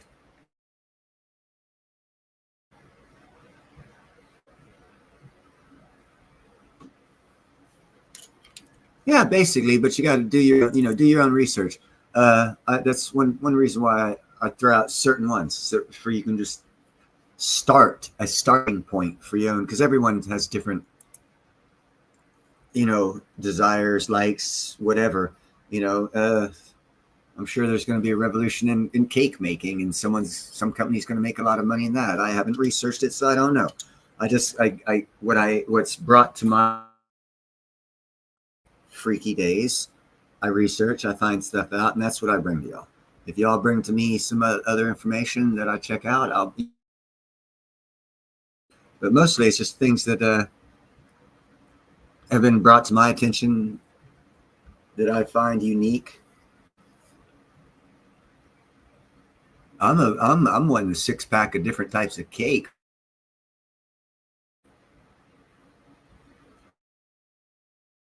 True that, Silver. And the same thing with stocks. You got to do the same thing with stocks. But then again, you see, that's the whole trick, Mo, to keep people poor. Silver might do good, might do real good. Gold might do good, might do real good. Platinum might do good, might do real good.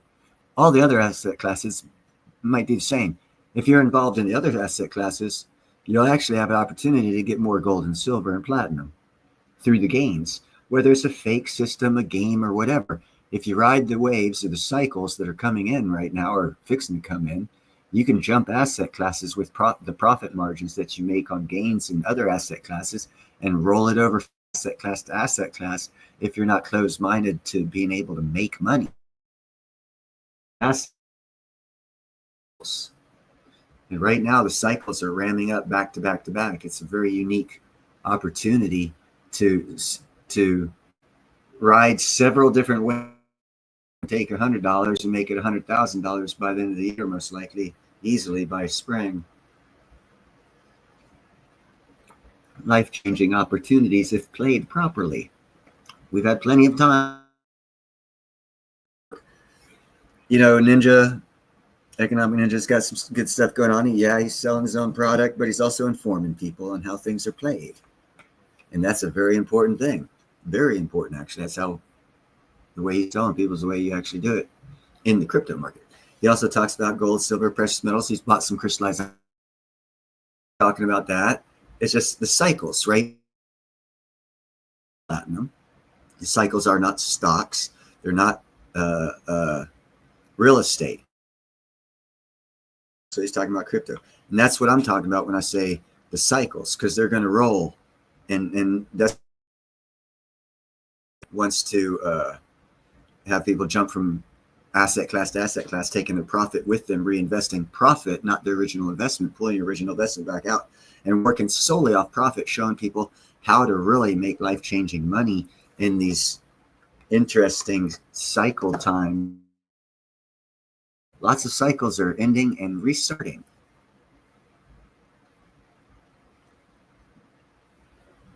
Yeah, D, because I don't have a bio ID, so my driver's license is no good because it's not to go get a bio ID. That right there, and stocks and all this other stuff, and it's required by state law that I get one. I'm breaking the law by not having it, actually. So you're being forced into the system. You can see it for what it is, or what you want it to be. It's just another economic phase. 71 we had it, 33 we had it, I think 87, 18. I mean, it's a repeating cycle. I don't think things will end because it's a new cycle. That's what I'm saying. And see, I differentiate. I don't look at religious and world events when I look at investing and say, oh, well, this happens, so investing is poopy squat. Don't need to worry about it. I don't intertwine the two thoughts. When I'm in a thought of investing, that's all I am. Unless I see the meteor going to hit the ground or the nuke in the air or the aliens on the news saying they're going to come down and take shit, the world's not going to end. We're going to make money. Now, what I do know for a fact is those stories are thrown out every time there's a lot of money to be made. And those stories sidetrack who make the money make even more money because they use stories to keep people out of making money. That I do know. And that's why I keep separate when it comes to investing and monetary stuff from geopolitical, unless it's a move that a country made like Burkina Faso or Mali or Egypt or Ethiopia, you know, and then, like say, for example, Ethiopia, their GERD dam, you know, I would strongly suggest investing in their electrical grid company because it's going to thrive.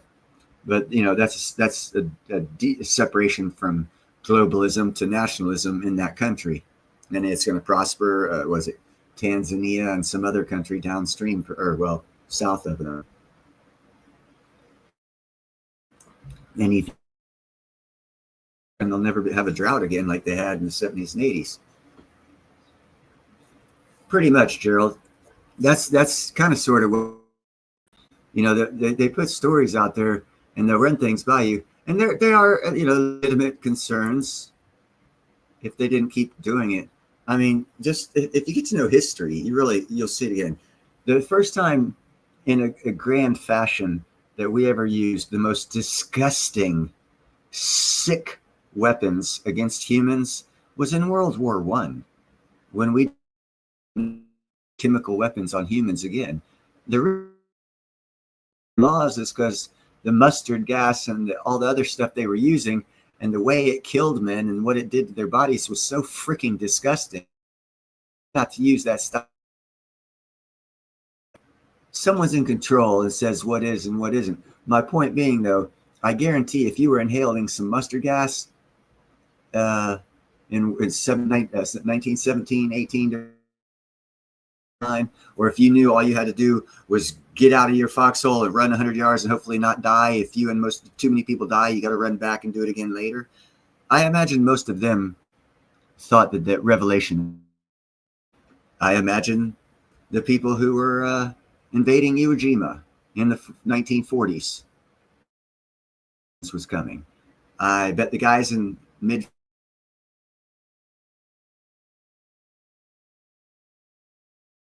in Vietnam, I can guarantee this was coming. How many times has it come? You know, that's my point. It's only going to come once. Don't let it sidetrack you. The record is it hasn't come yet. So the odds of it manageable. It will come. Okay. Are you going to, set up your life, your children's life, your grandchildren, your great-great-grandchildren's life of investing just because one day the end will come? Okay, cool. That's why I separate the religion and the money.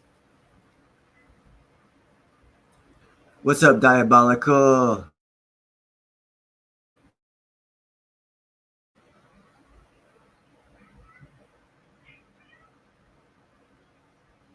I can understand that one.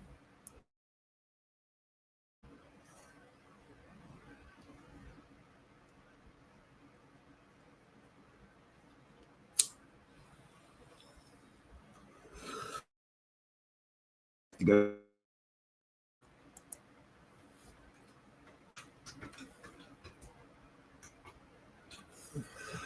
IRS, Department of Defense. Two agencies you don't really want to know your name.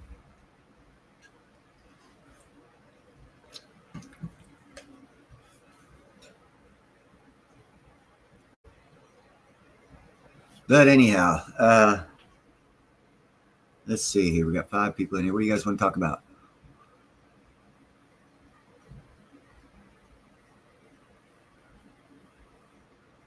Yes, that's why I have the cakes up there.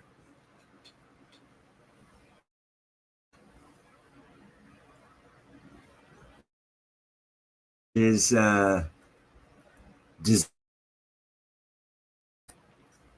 cakes, custards, pies, brownies, cookies.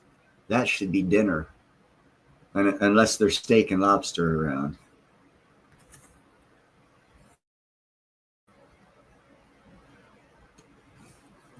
Or crab legs. Alaskan king crab legs is pretty good. And there's some damn good fish out there.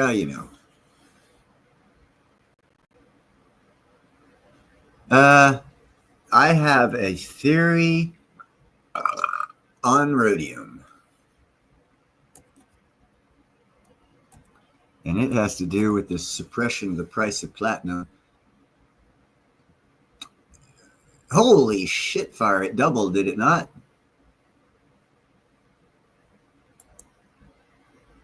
It's now 7,300. Oh, it's going down. The ask. What? What? Hold on a second here.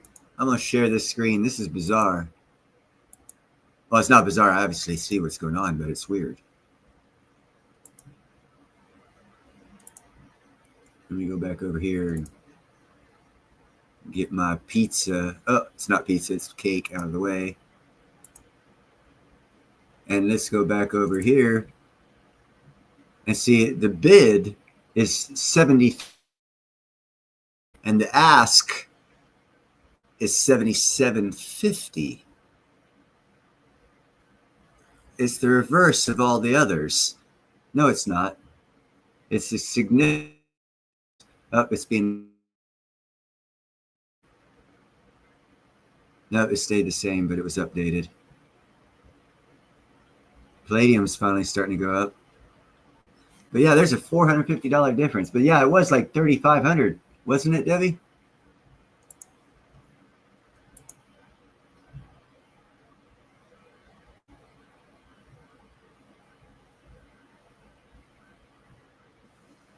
Pizza.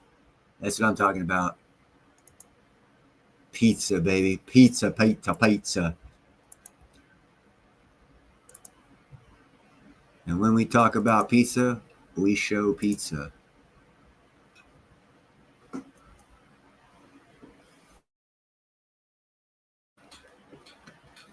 That's one little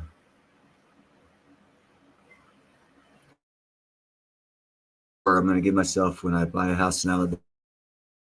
I'm going to build a little like a gazebo, and underneath it I'm going to have a fireplace and an outdoor pizza oven and bread. It'll be a little hobby I'll be working on.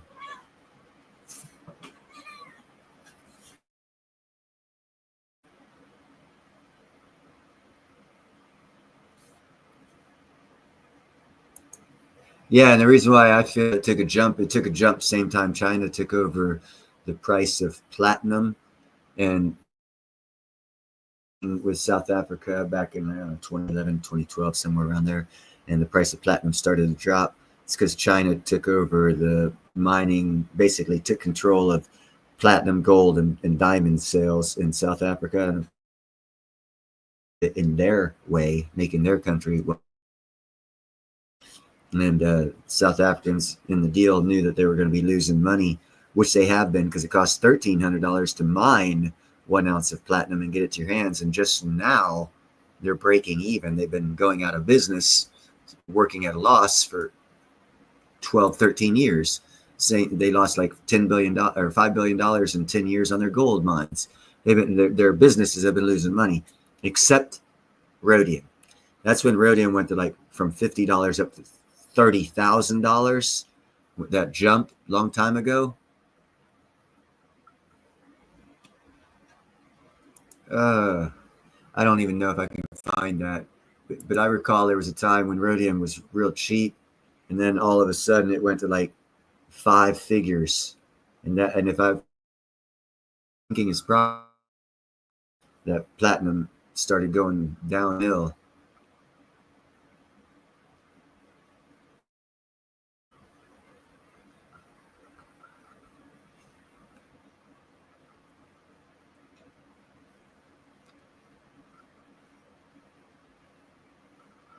What the hell? I'm not old, so you're not old, brother.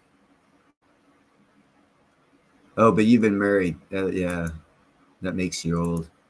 That ages you. Yeah, see, and then it jumped up. It was 325, and then it jumped up to like 30,000 and something. And that was an anomaly. And I noticed that even though I wasn't in precious metals, it hit my radar in research back a long time ago. I was like, what the hell?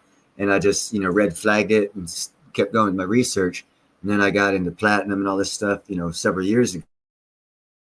And then shit.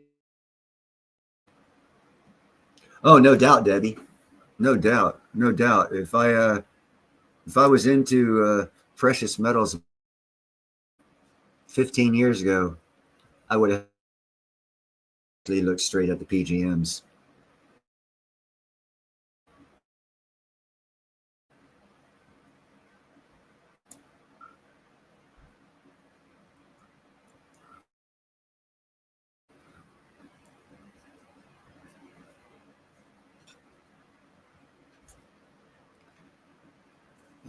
Gerald is not in one place in the U.S. He keeps moving around.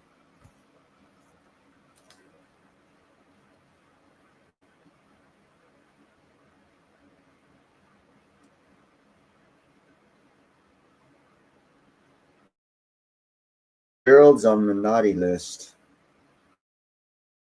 Sending pictures of brownies.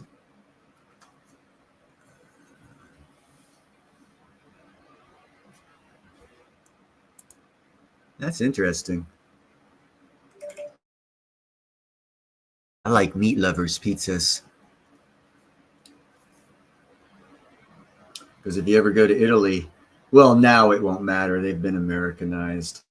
But back in the 70s, we were some of the first Americans stationed on Sardinia and Santa Teresa, because right beside La Maddalena was a new Navy base, which has already been shut down.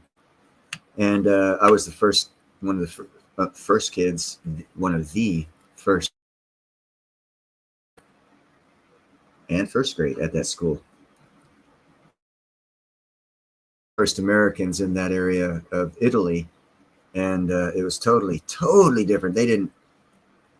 It was culture shock for a lot of Americans and for the Italians at that time.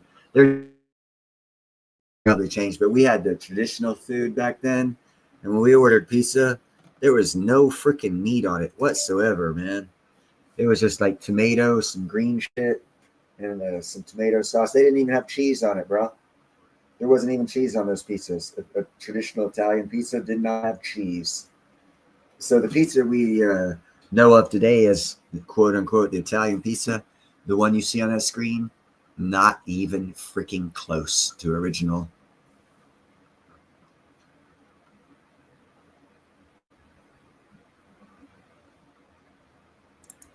Keep out the chili flakes and the pepper.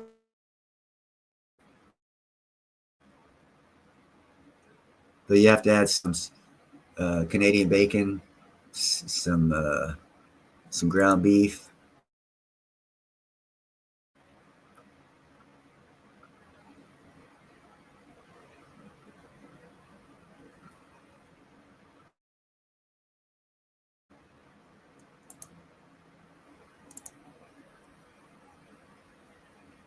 See, now this you can never go wrong with.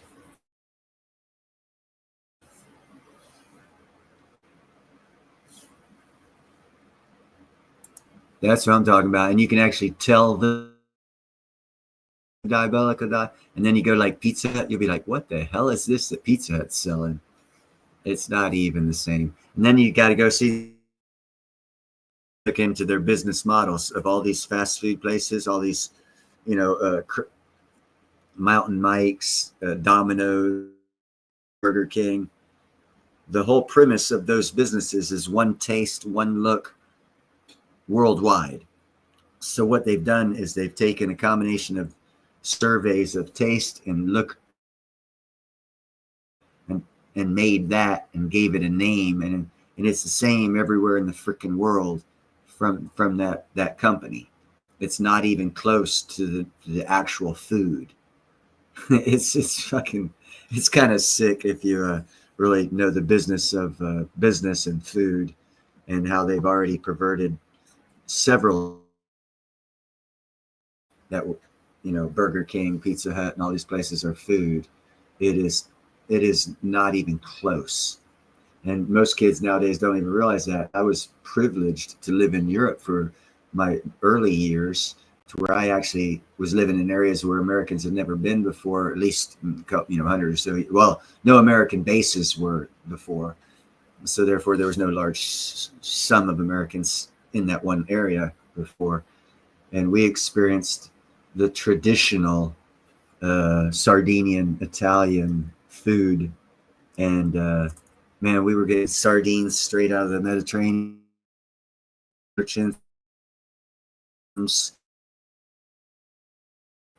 What is that? Lobster? I think, was there lobster? I don't think it was lobster.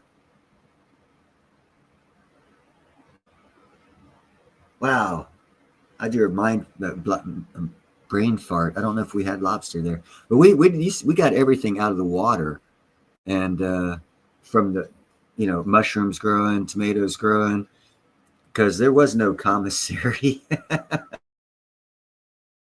It hadn't been stocked up the first year. The second year we had a commissary, but it was very limited on supply. They actually gave us all the American families that weren't officers got 1 pound of cheese and a block of bologna to help subsidize us until the PX and the commissary got opened up, because until they're and the Italians didn't have restaurants. There are very few places to eat at, because the town we lived in, Santa Teresa, it was like 3,000 maybe. Most people all cooked their own shit. There was a bake. Like he came in Friday night, started cooking the bread Friday night, and then sold it Saturday, Sunday. He closed his shop for the week and went to another town because there wasn't enough people to stay open all week. And he would make a pizza or two. And that. So there was no restaurant, so we had to eat like the Italians ate.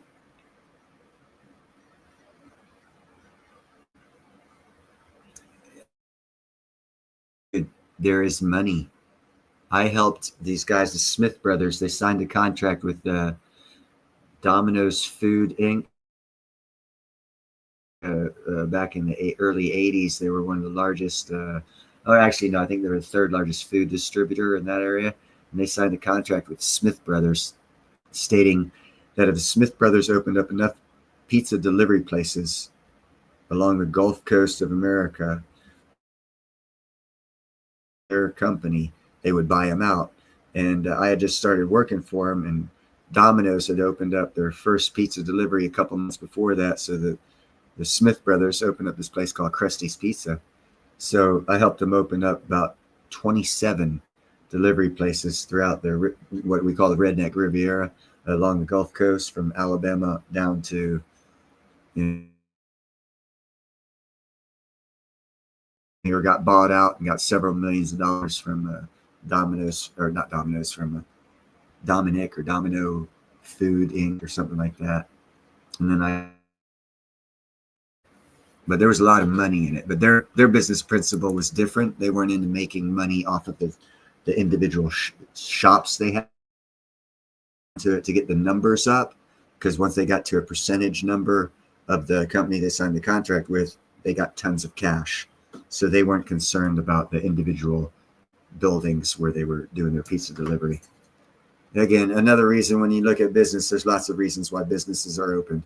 Some are open to succeed. Some are, and quite frankly, most all of those Krusty's closed as soon as they got their sum of cash and turned the business over to the Domino company, food company. They closed most of them down because they weren't.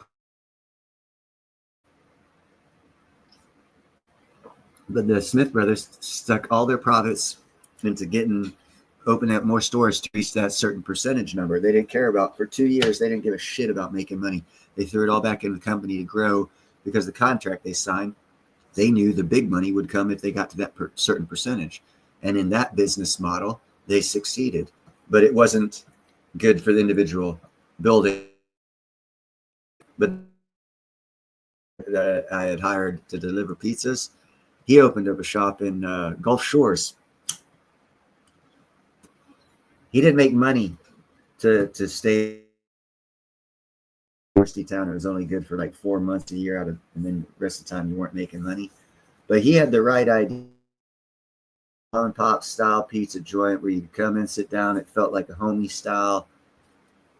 He just had it in the wrong location. He learned the business hard way. Location, location, location.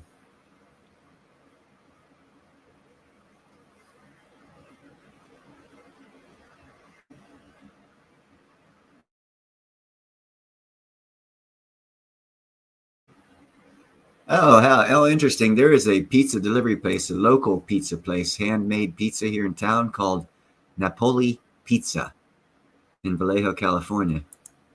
I order pizza from them when I order pizza. Locally owned and operated.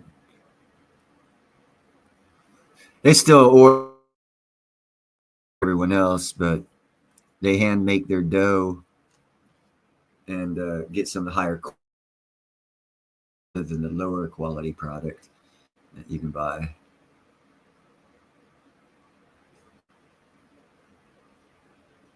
Yeah, you got that right. Garlic bread is a good thing.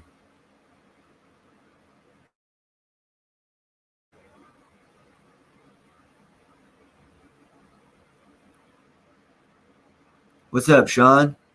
Macron's. Is that a pizza place? And if it is, what country or what side of the world or wherever? Macron's. I know of macaroons. I know of the guy named Macron.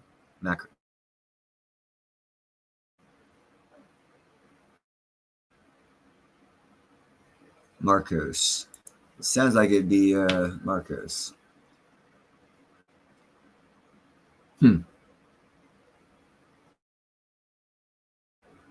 So it's pizza delivery. It must be regional, not out here in California. Northern Mountain Mike's is pretty big. Then you got your Pizza Hut. I think even Domino's is shut down out here. I haven't seen. They used to have a pizza delivery. I haven't seen the sign for it though.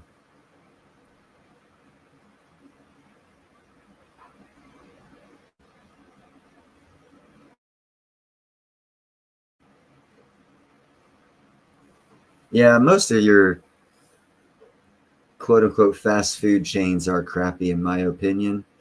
I like here in Vallejo, a place called Napoli's Pizza. Some mom and pops run and operated.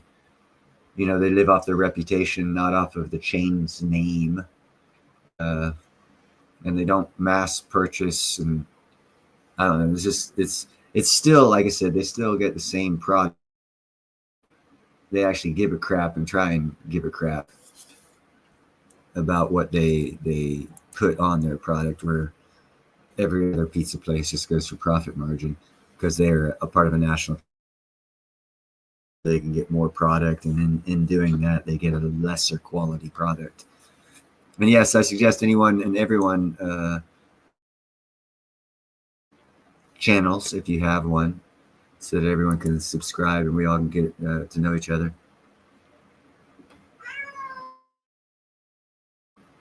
Well, you heard that in the background. I'm full of cats in the U.S. in my area of the U.S.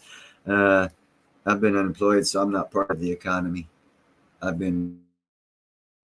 got the wrong trade. I was in the steel industry as an iron worker, and it's not kindly to old guys. So I've been without work for quite some time, so I haven't ordered pizza in a while. But I'm sure other people are doing well. And that's how I know we're going to have a V-shaped recovery, because there's work coming back on the books and it's loading up.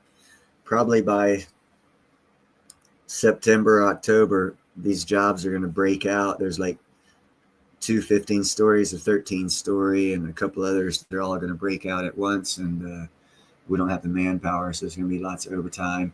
And anytime the iron workers are prospering, the nation will follow economically within 6 months. Be faster than that this time with the amount of money pouring into America.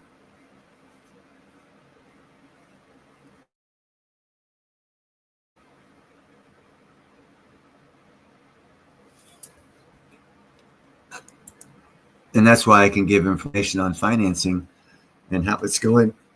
Because, well, here's an example. I can think of 2 projects I've worked on that totaled over 11 billion, went for 7 years.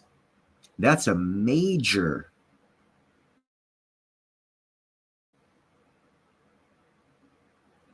Actually,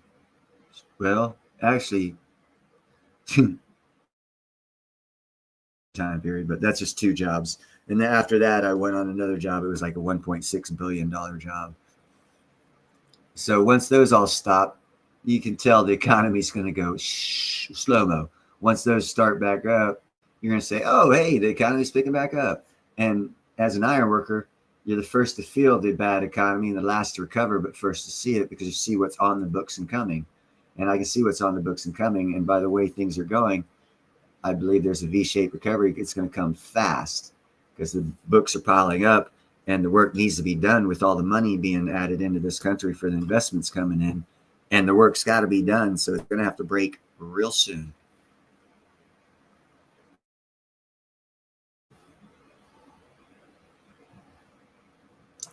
Easily. Oh, most definitely.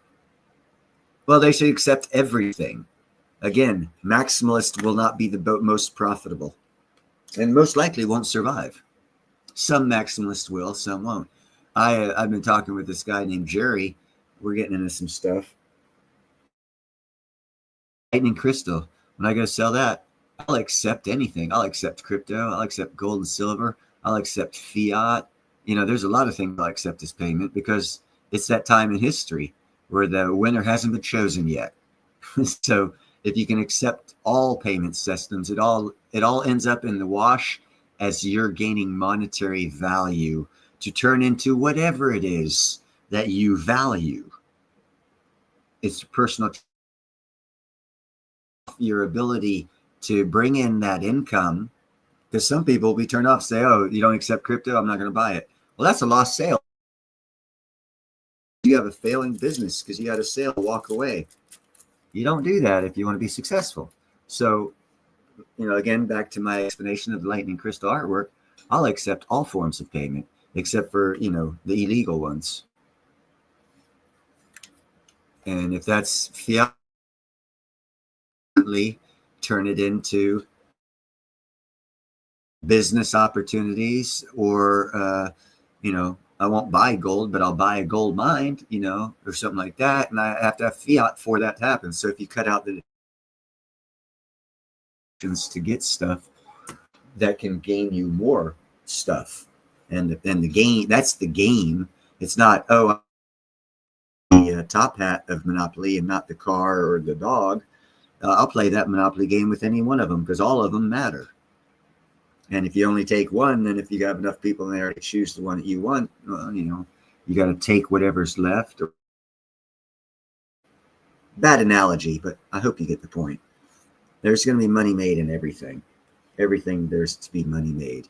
And from that, you can take and do and accomplish more of what your personal beliefs are or should be, you feel, for the world to know.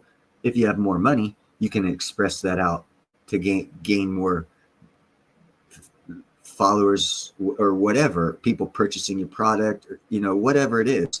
But you can't do that from a point of zero currency, fiat, whatever. And right now, time in history is, well, people accept fiat relatively easily, and you don't have to argue with them about it. And the thing about business is you want a smooth road, not a bumpy road. So take all the trip. One way to do that is accept all forms of payment. What's up, Sean? Hold on a second. I'll try and make this one a loud one. That being said, I'm sparking the pipe. Check this out. Can you see if you can hear it?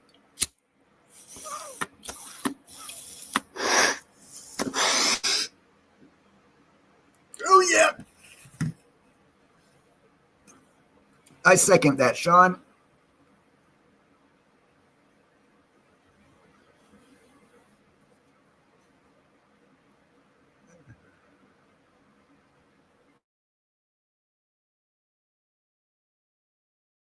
I just put information out.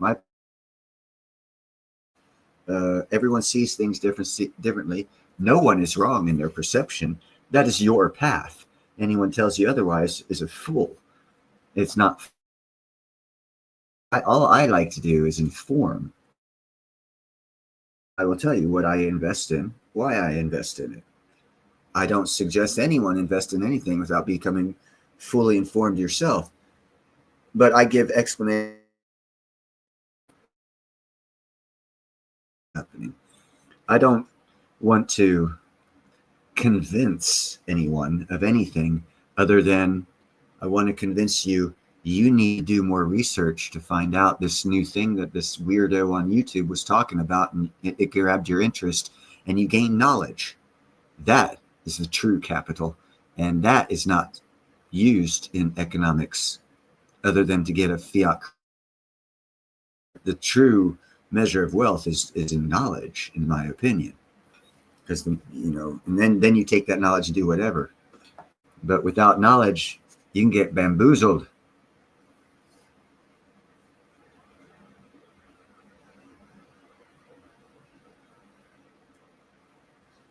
And nobody likes being bamboozled, because that means you got swindled out of something, whether it be cash, assets, whatever.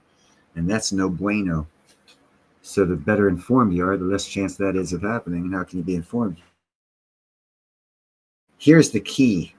If the persons you are talking to are not intellectually sound enough to realize that other people have other perspectives, then you should not be talking to them. View is everyone perspective. I look at it as like, well, physically, my set of eyeballs. I only see through my eyeballs, nobody else's. So my perception is mine. Other people have their perceptions. And you will often hear me say when I bring a news story, they will give one side of the story. The first thing I do is give the obvious flip side to that story to enlighten people to the other side of what could be that they did not talk about, adding hopefully a level of interest to where you will want to do your own research and gain your own knowledge. So therefore you won't have to ask other people. You'll know. And that is a glorious thing.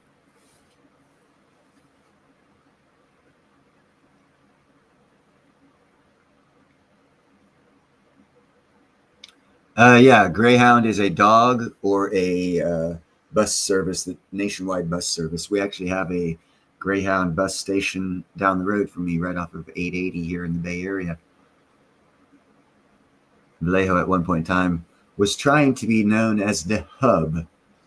We have connections here for buses, train. Well, we used to have train. We don't have train no more. Buses and water shuttles to take you anywhere in the Bay Area.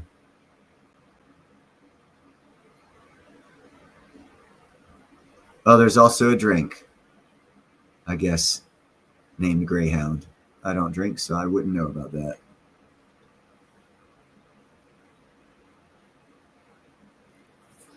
Now that is sound advice. Not financial, but it definitely will lead to financial gain. But yeah, learning a valued skill is always a good thing.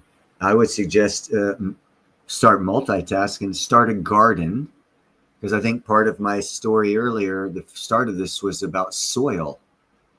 And if you've heard me say it before, I actually grow my own soil. And having given the beginning part of the story, if anyone who's came in late, you go rewatch it, you see a lot of it was about soil, I believe. It's because that's the Amish Dutch coming out of me. I've always been interested in soil and rehabilitating soil without chemicals, because I think that's the best thing we can do for this planet. So I'm a big believer in doing things that way. So I got that way from gardening as a hobby. And that's the knowledge I gained. So in doing my hobbies, I gained knowledge. As a craft, I've always been vocationally based: carpenter, welder, iron worker. Never had the college. Well, I was a nurse at one time, but I didn't go to college. I was all military training, so I wasn't actually an RN. I was a RN qualified field equal. without all the sterilization and legal shit added. But anyhow, that's another story. But yeah, vocational schools, and they're coming back. That's going to make America great too, because then you'll be able to have your friends' kids say, "Hey, the hell's wrong with my car? You go to vocational school, I'll give you $50. Tell me what's wrong so I can get the part, and I'll pay you to replace it." Or something like that, like we used to do in the 80s, or actually we got paid to fix other people's cars because we went to vocational schools. And then they closed them all down and said, become a programmer so that way in 2025 you'll lose your whole career to robots and AI, but you'll also have $500,000 with a student loan. Oops. That's why I don't like what the government pushes. Yeah, Sean, that's the way to do it. I do the same, and actually I took out from my garden, I took out the cannas and the tomatoes because the time for them had gone in coalition with the other plants I have, and I'm fixing to germinate some fava bean and stick them around the plants where the tomato and the canis lily was, to help on the second stage of the life cycle of the other plants that are around. If anyone's seen my short videos, you know what I'm talking about. And it's going to boom the crop yield just by, instead of chemicals, I've changed plants. And it's just like awesome, dude. As soon as you know how beautiful nature works, oh my God. And the plants that I had back there, my neighbor now has, and their yard is beautified. And they paid me to put them there. So I made money. And they saved money because those plants propagated big time by being in my yard and me taking care of them. So it's a win-win-win for me, three for one.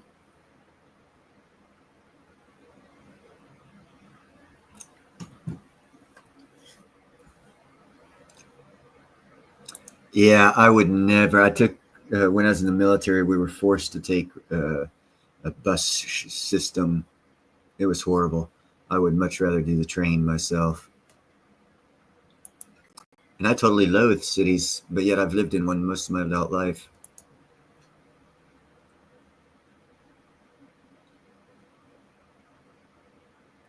Nice. You ought to try overwinter cropping some fava beans. It adds nitrodes from the root system. It pulls nitrogen from the air and adds little white pellets to the root systems, to where right as it, well, I guess you can harvest them if you want for the bean, but if you don't want to do that, you can cut them down, and all that nitrogen goes into the soil and whatever crop you plant the following spring, which should be right after winter, because, well, you start fava in the fall and cut them down like at the end of winter, and it like totally adds nitrogen to your soil. So whatever you do, your sweet potatoes in your case would flourish big time by doing that. You might want to check into that. It's just an idea, Sean. I'm not telling you how to do stuff. Just, throwing about, I don't know how big of a plot you have for your sweet potatoes, but if it's like, 1 acre, 2 acres, 3 acres, get 2 bags of fava beans for about $20, germinate them till that you start seeing a little root system come out of the bean, and throw them out there and see what happens. You'll be happy next spring once you see your sweet potatoes take off. What do I think of canned food? Okay, first you got to look at the process of the can. In World War II, they used to give cans as MREs, and they used to, well, you see them now, they're all rusted. So you got to consider, okay, what's degrading into that food from the inside liner of the can? Then you do some research and you find out what chemicals they spray on the inside liner of those cans. Then you find out some other stuff. And basically, to make a long story short, if you don't can it yourself, it's probably really not good for you.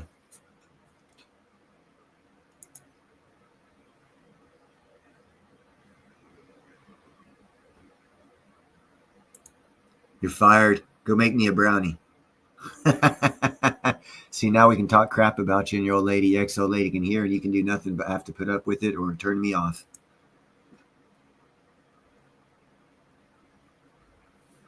Oh, well, damn, yeah. See, there's, let's see, mustard. What else?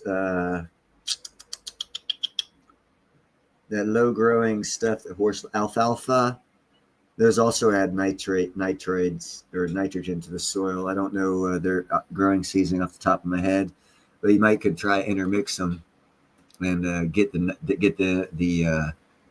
benefit of the nitrogen. Like okay, cover crop with beans. Look for the beans that add the most nitrogen to the soil, because the fava bean is the top one, but it's over winter crop. But yeah, check into the other beans too, and that's another thing too. Symbiotic growing. If you have a healthy fungi network in your soil, plants that are symbiotic will share resources. And if you get to know that and your zoning, your growing area, you can change out plants throughout the life of another plant to increase the product of that plant while increasing the plant that you add and take away. It's like it takes years of gardening to put it all together, but it's a cool system. And it's very beneficial. 0 chemicals. And it totally leaves the soil in better condition. It's beautiful. I'll get blessed in heaven for learning this system. I'm in the middle of a freaking city in California, and I'm enhancing the soil of this area. It's a beautiful thing. All someone else has to do is buy this house and start doing auto work in the backyard and screw it all up, but I can only do what I can do when I'm here.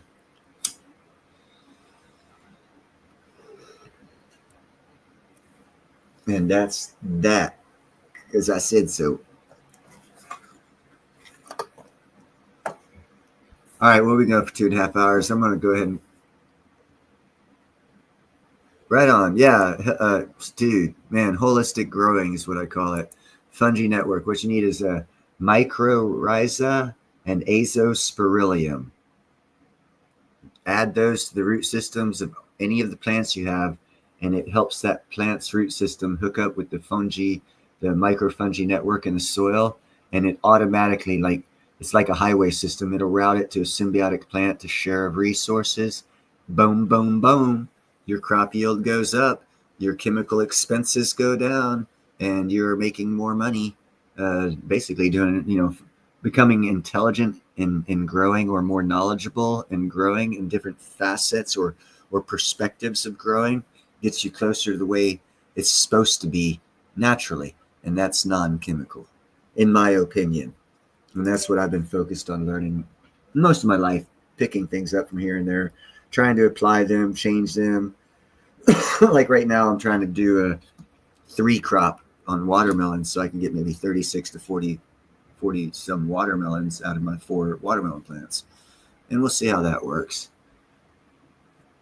I got like 14 right now, and I've got about 35 to 40 blooms. And I keep cutting off the tips of the new growth, and it just keeps new growing. So I'm like, ooh, this might be a repetitive 2-season crop. But I'm in a nice zone, and that's where you got to learn about zones, growing zones.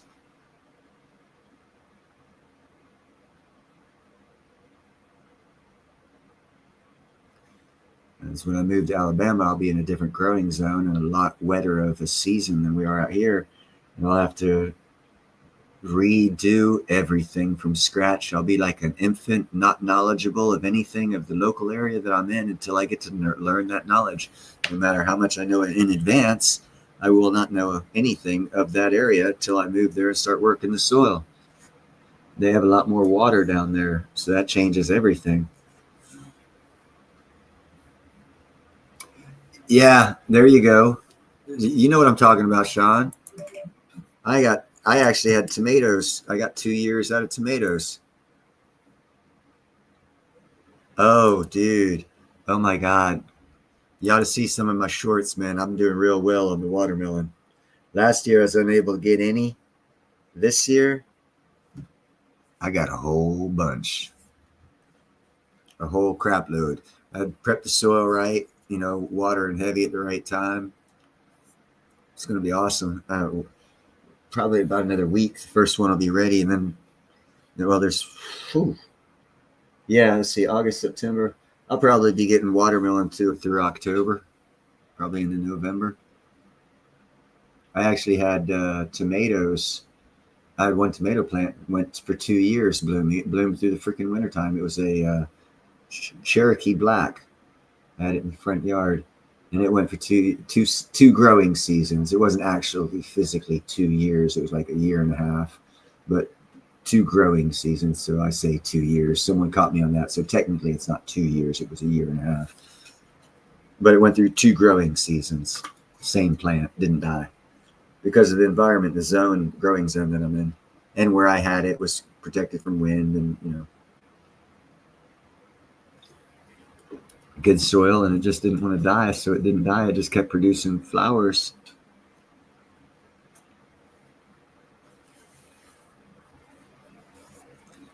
But anyhow, I'm going to go ahead and cut this off, guys. I appreciate each and every one of you.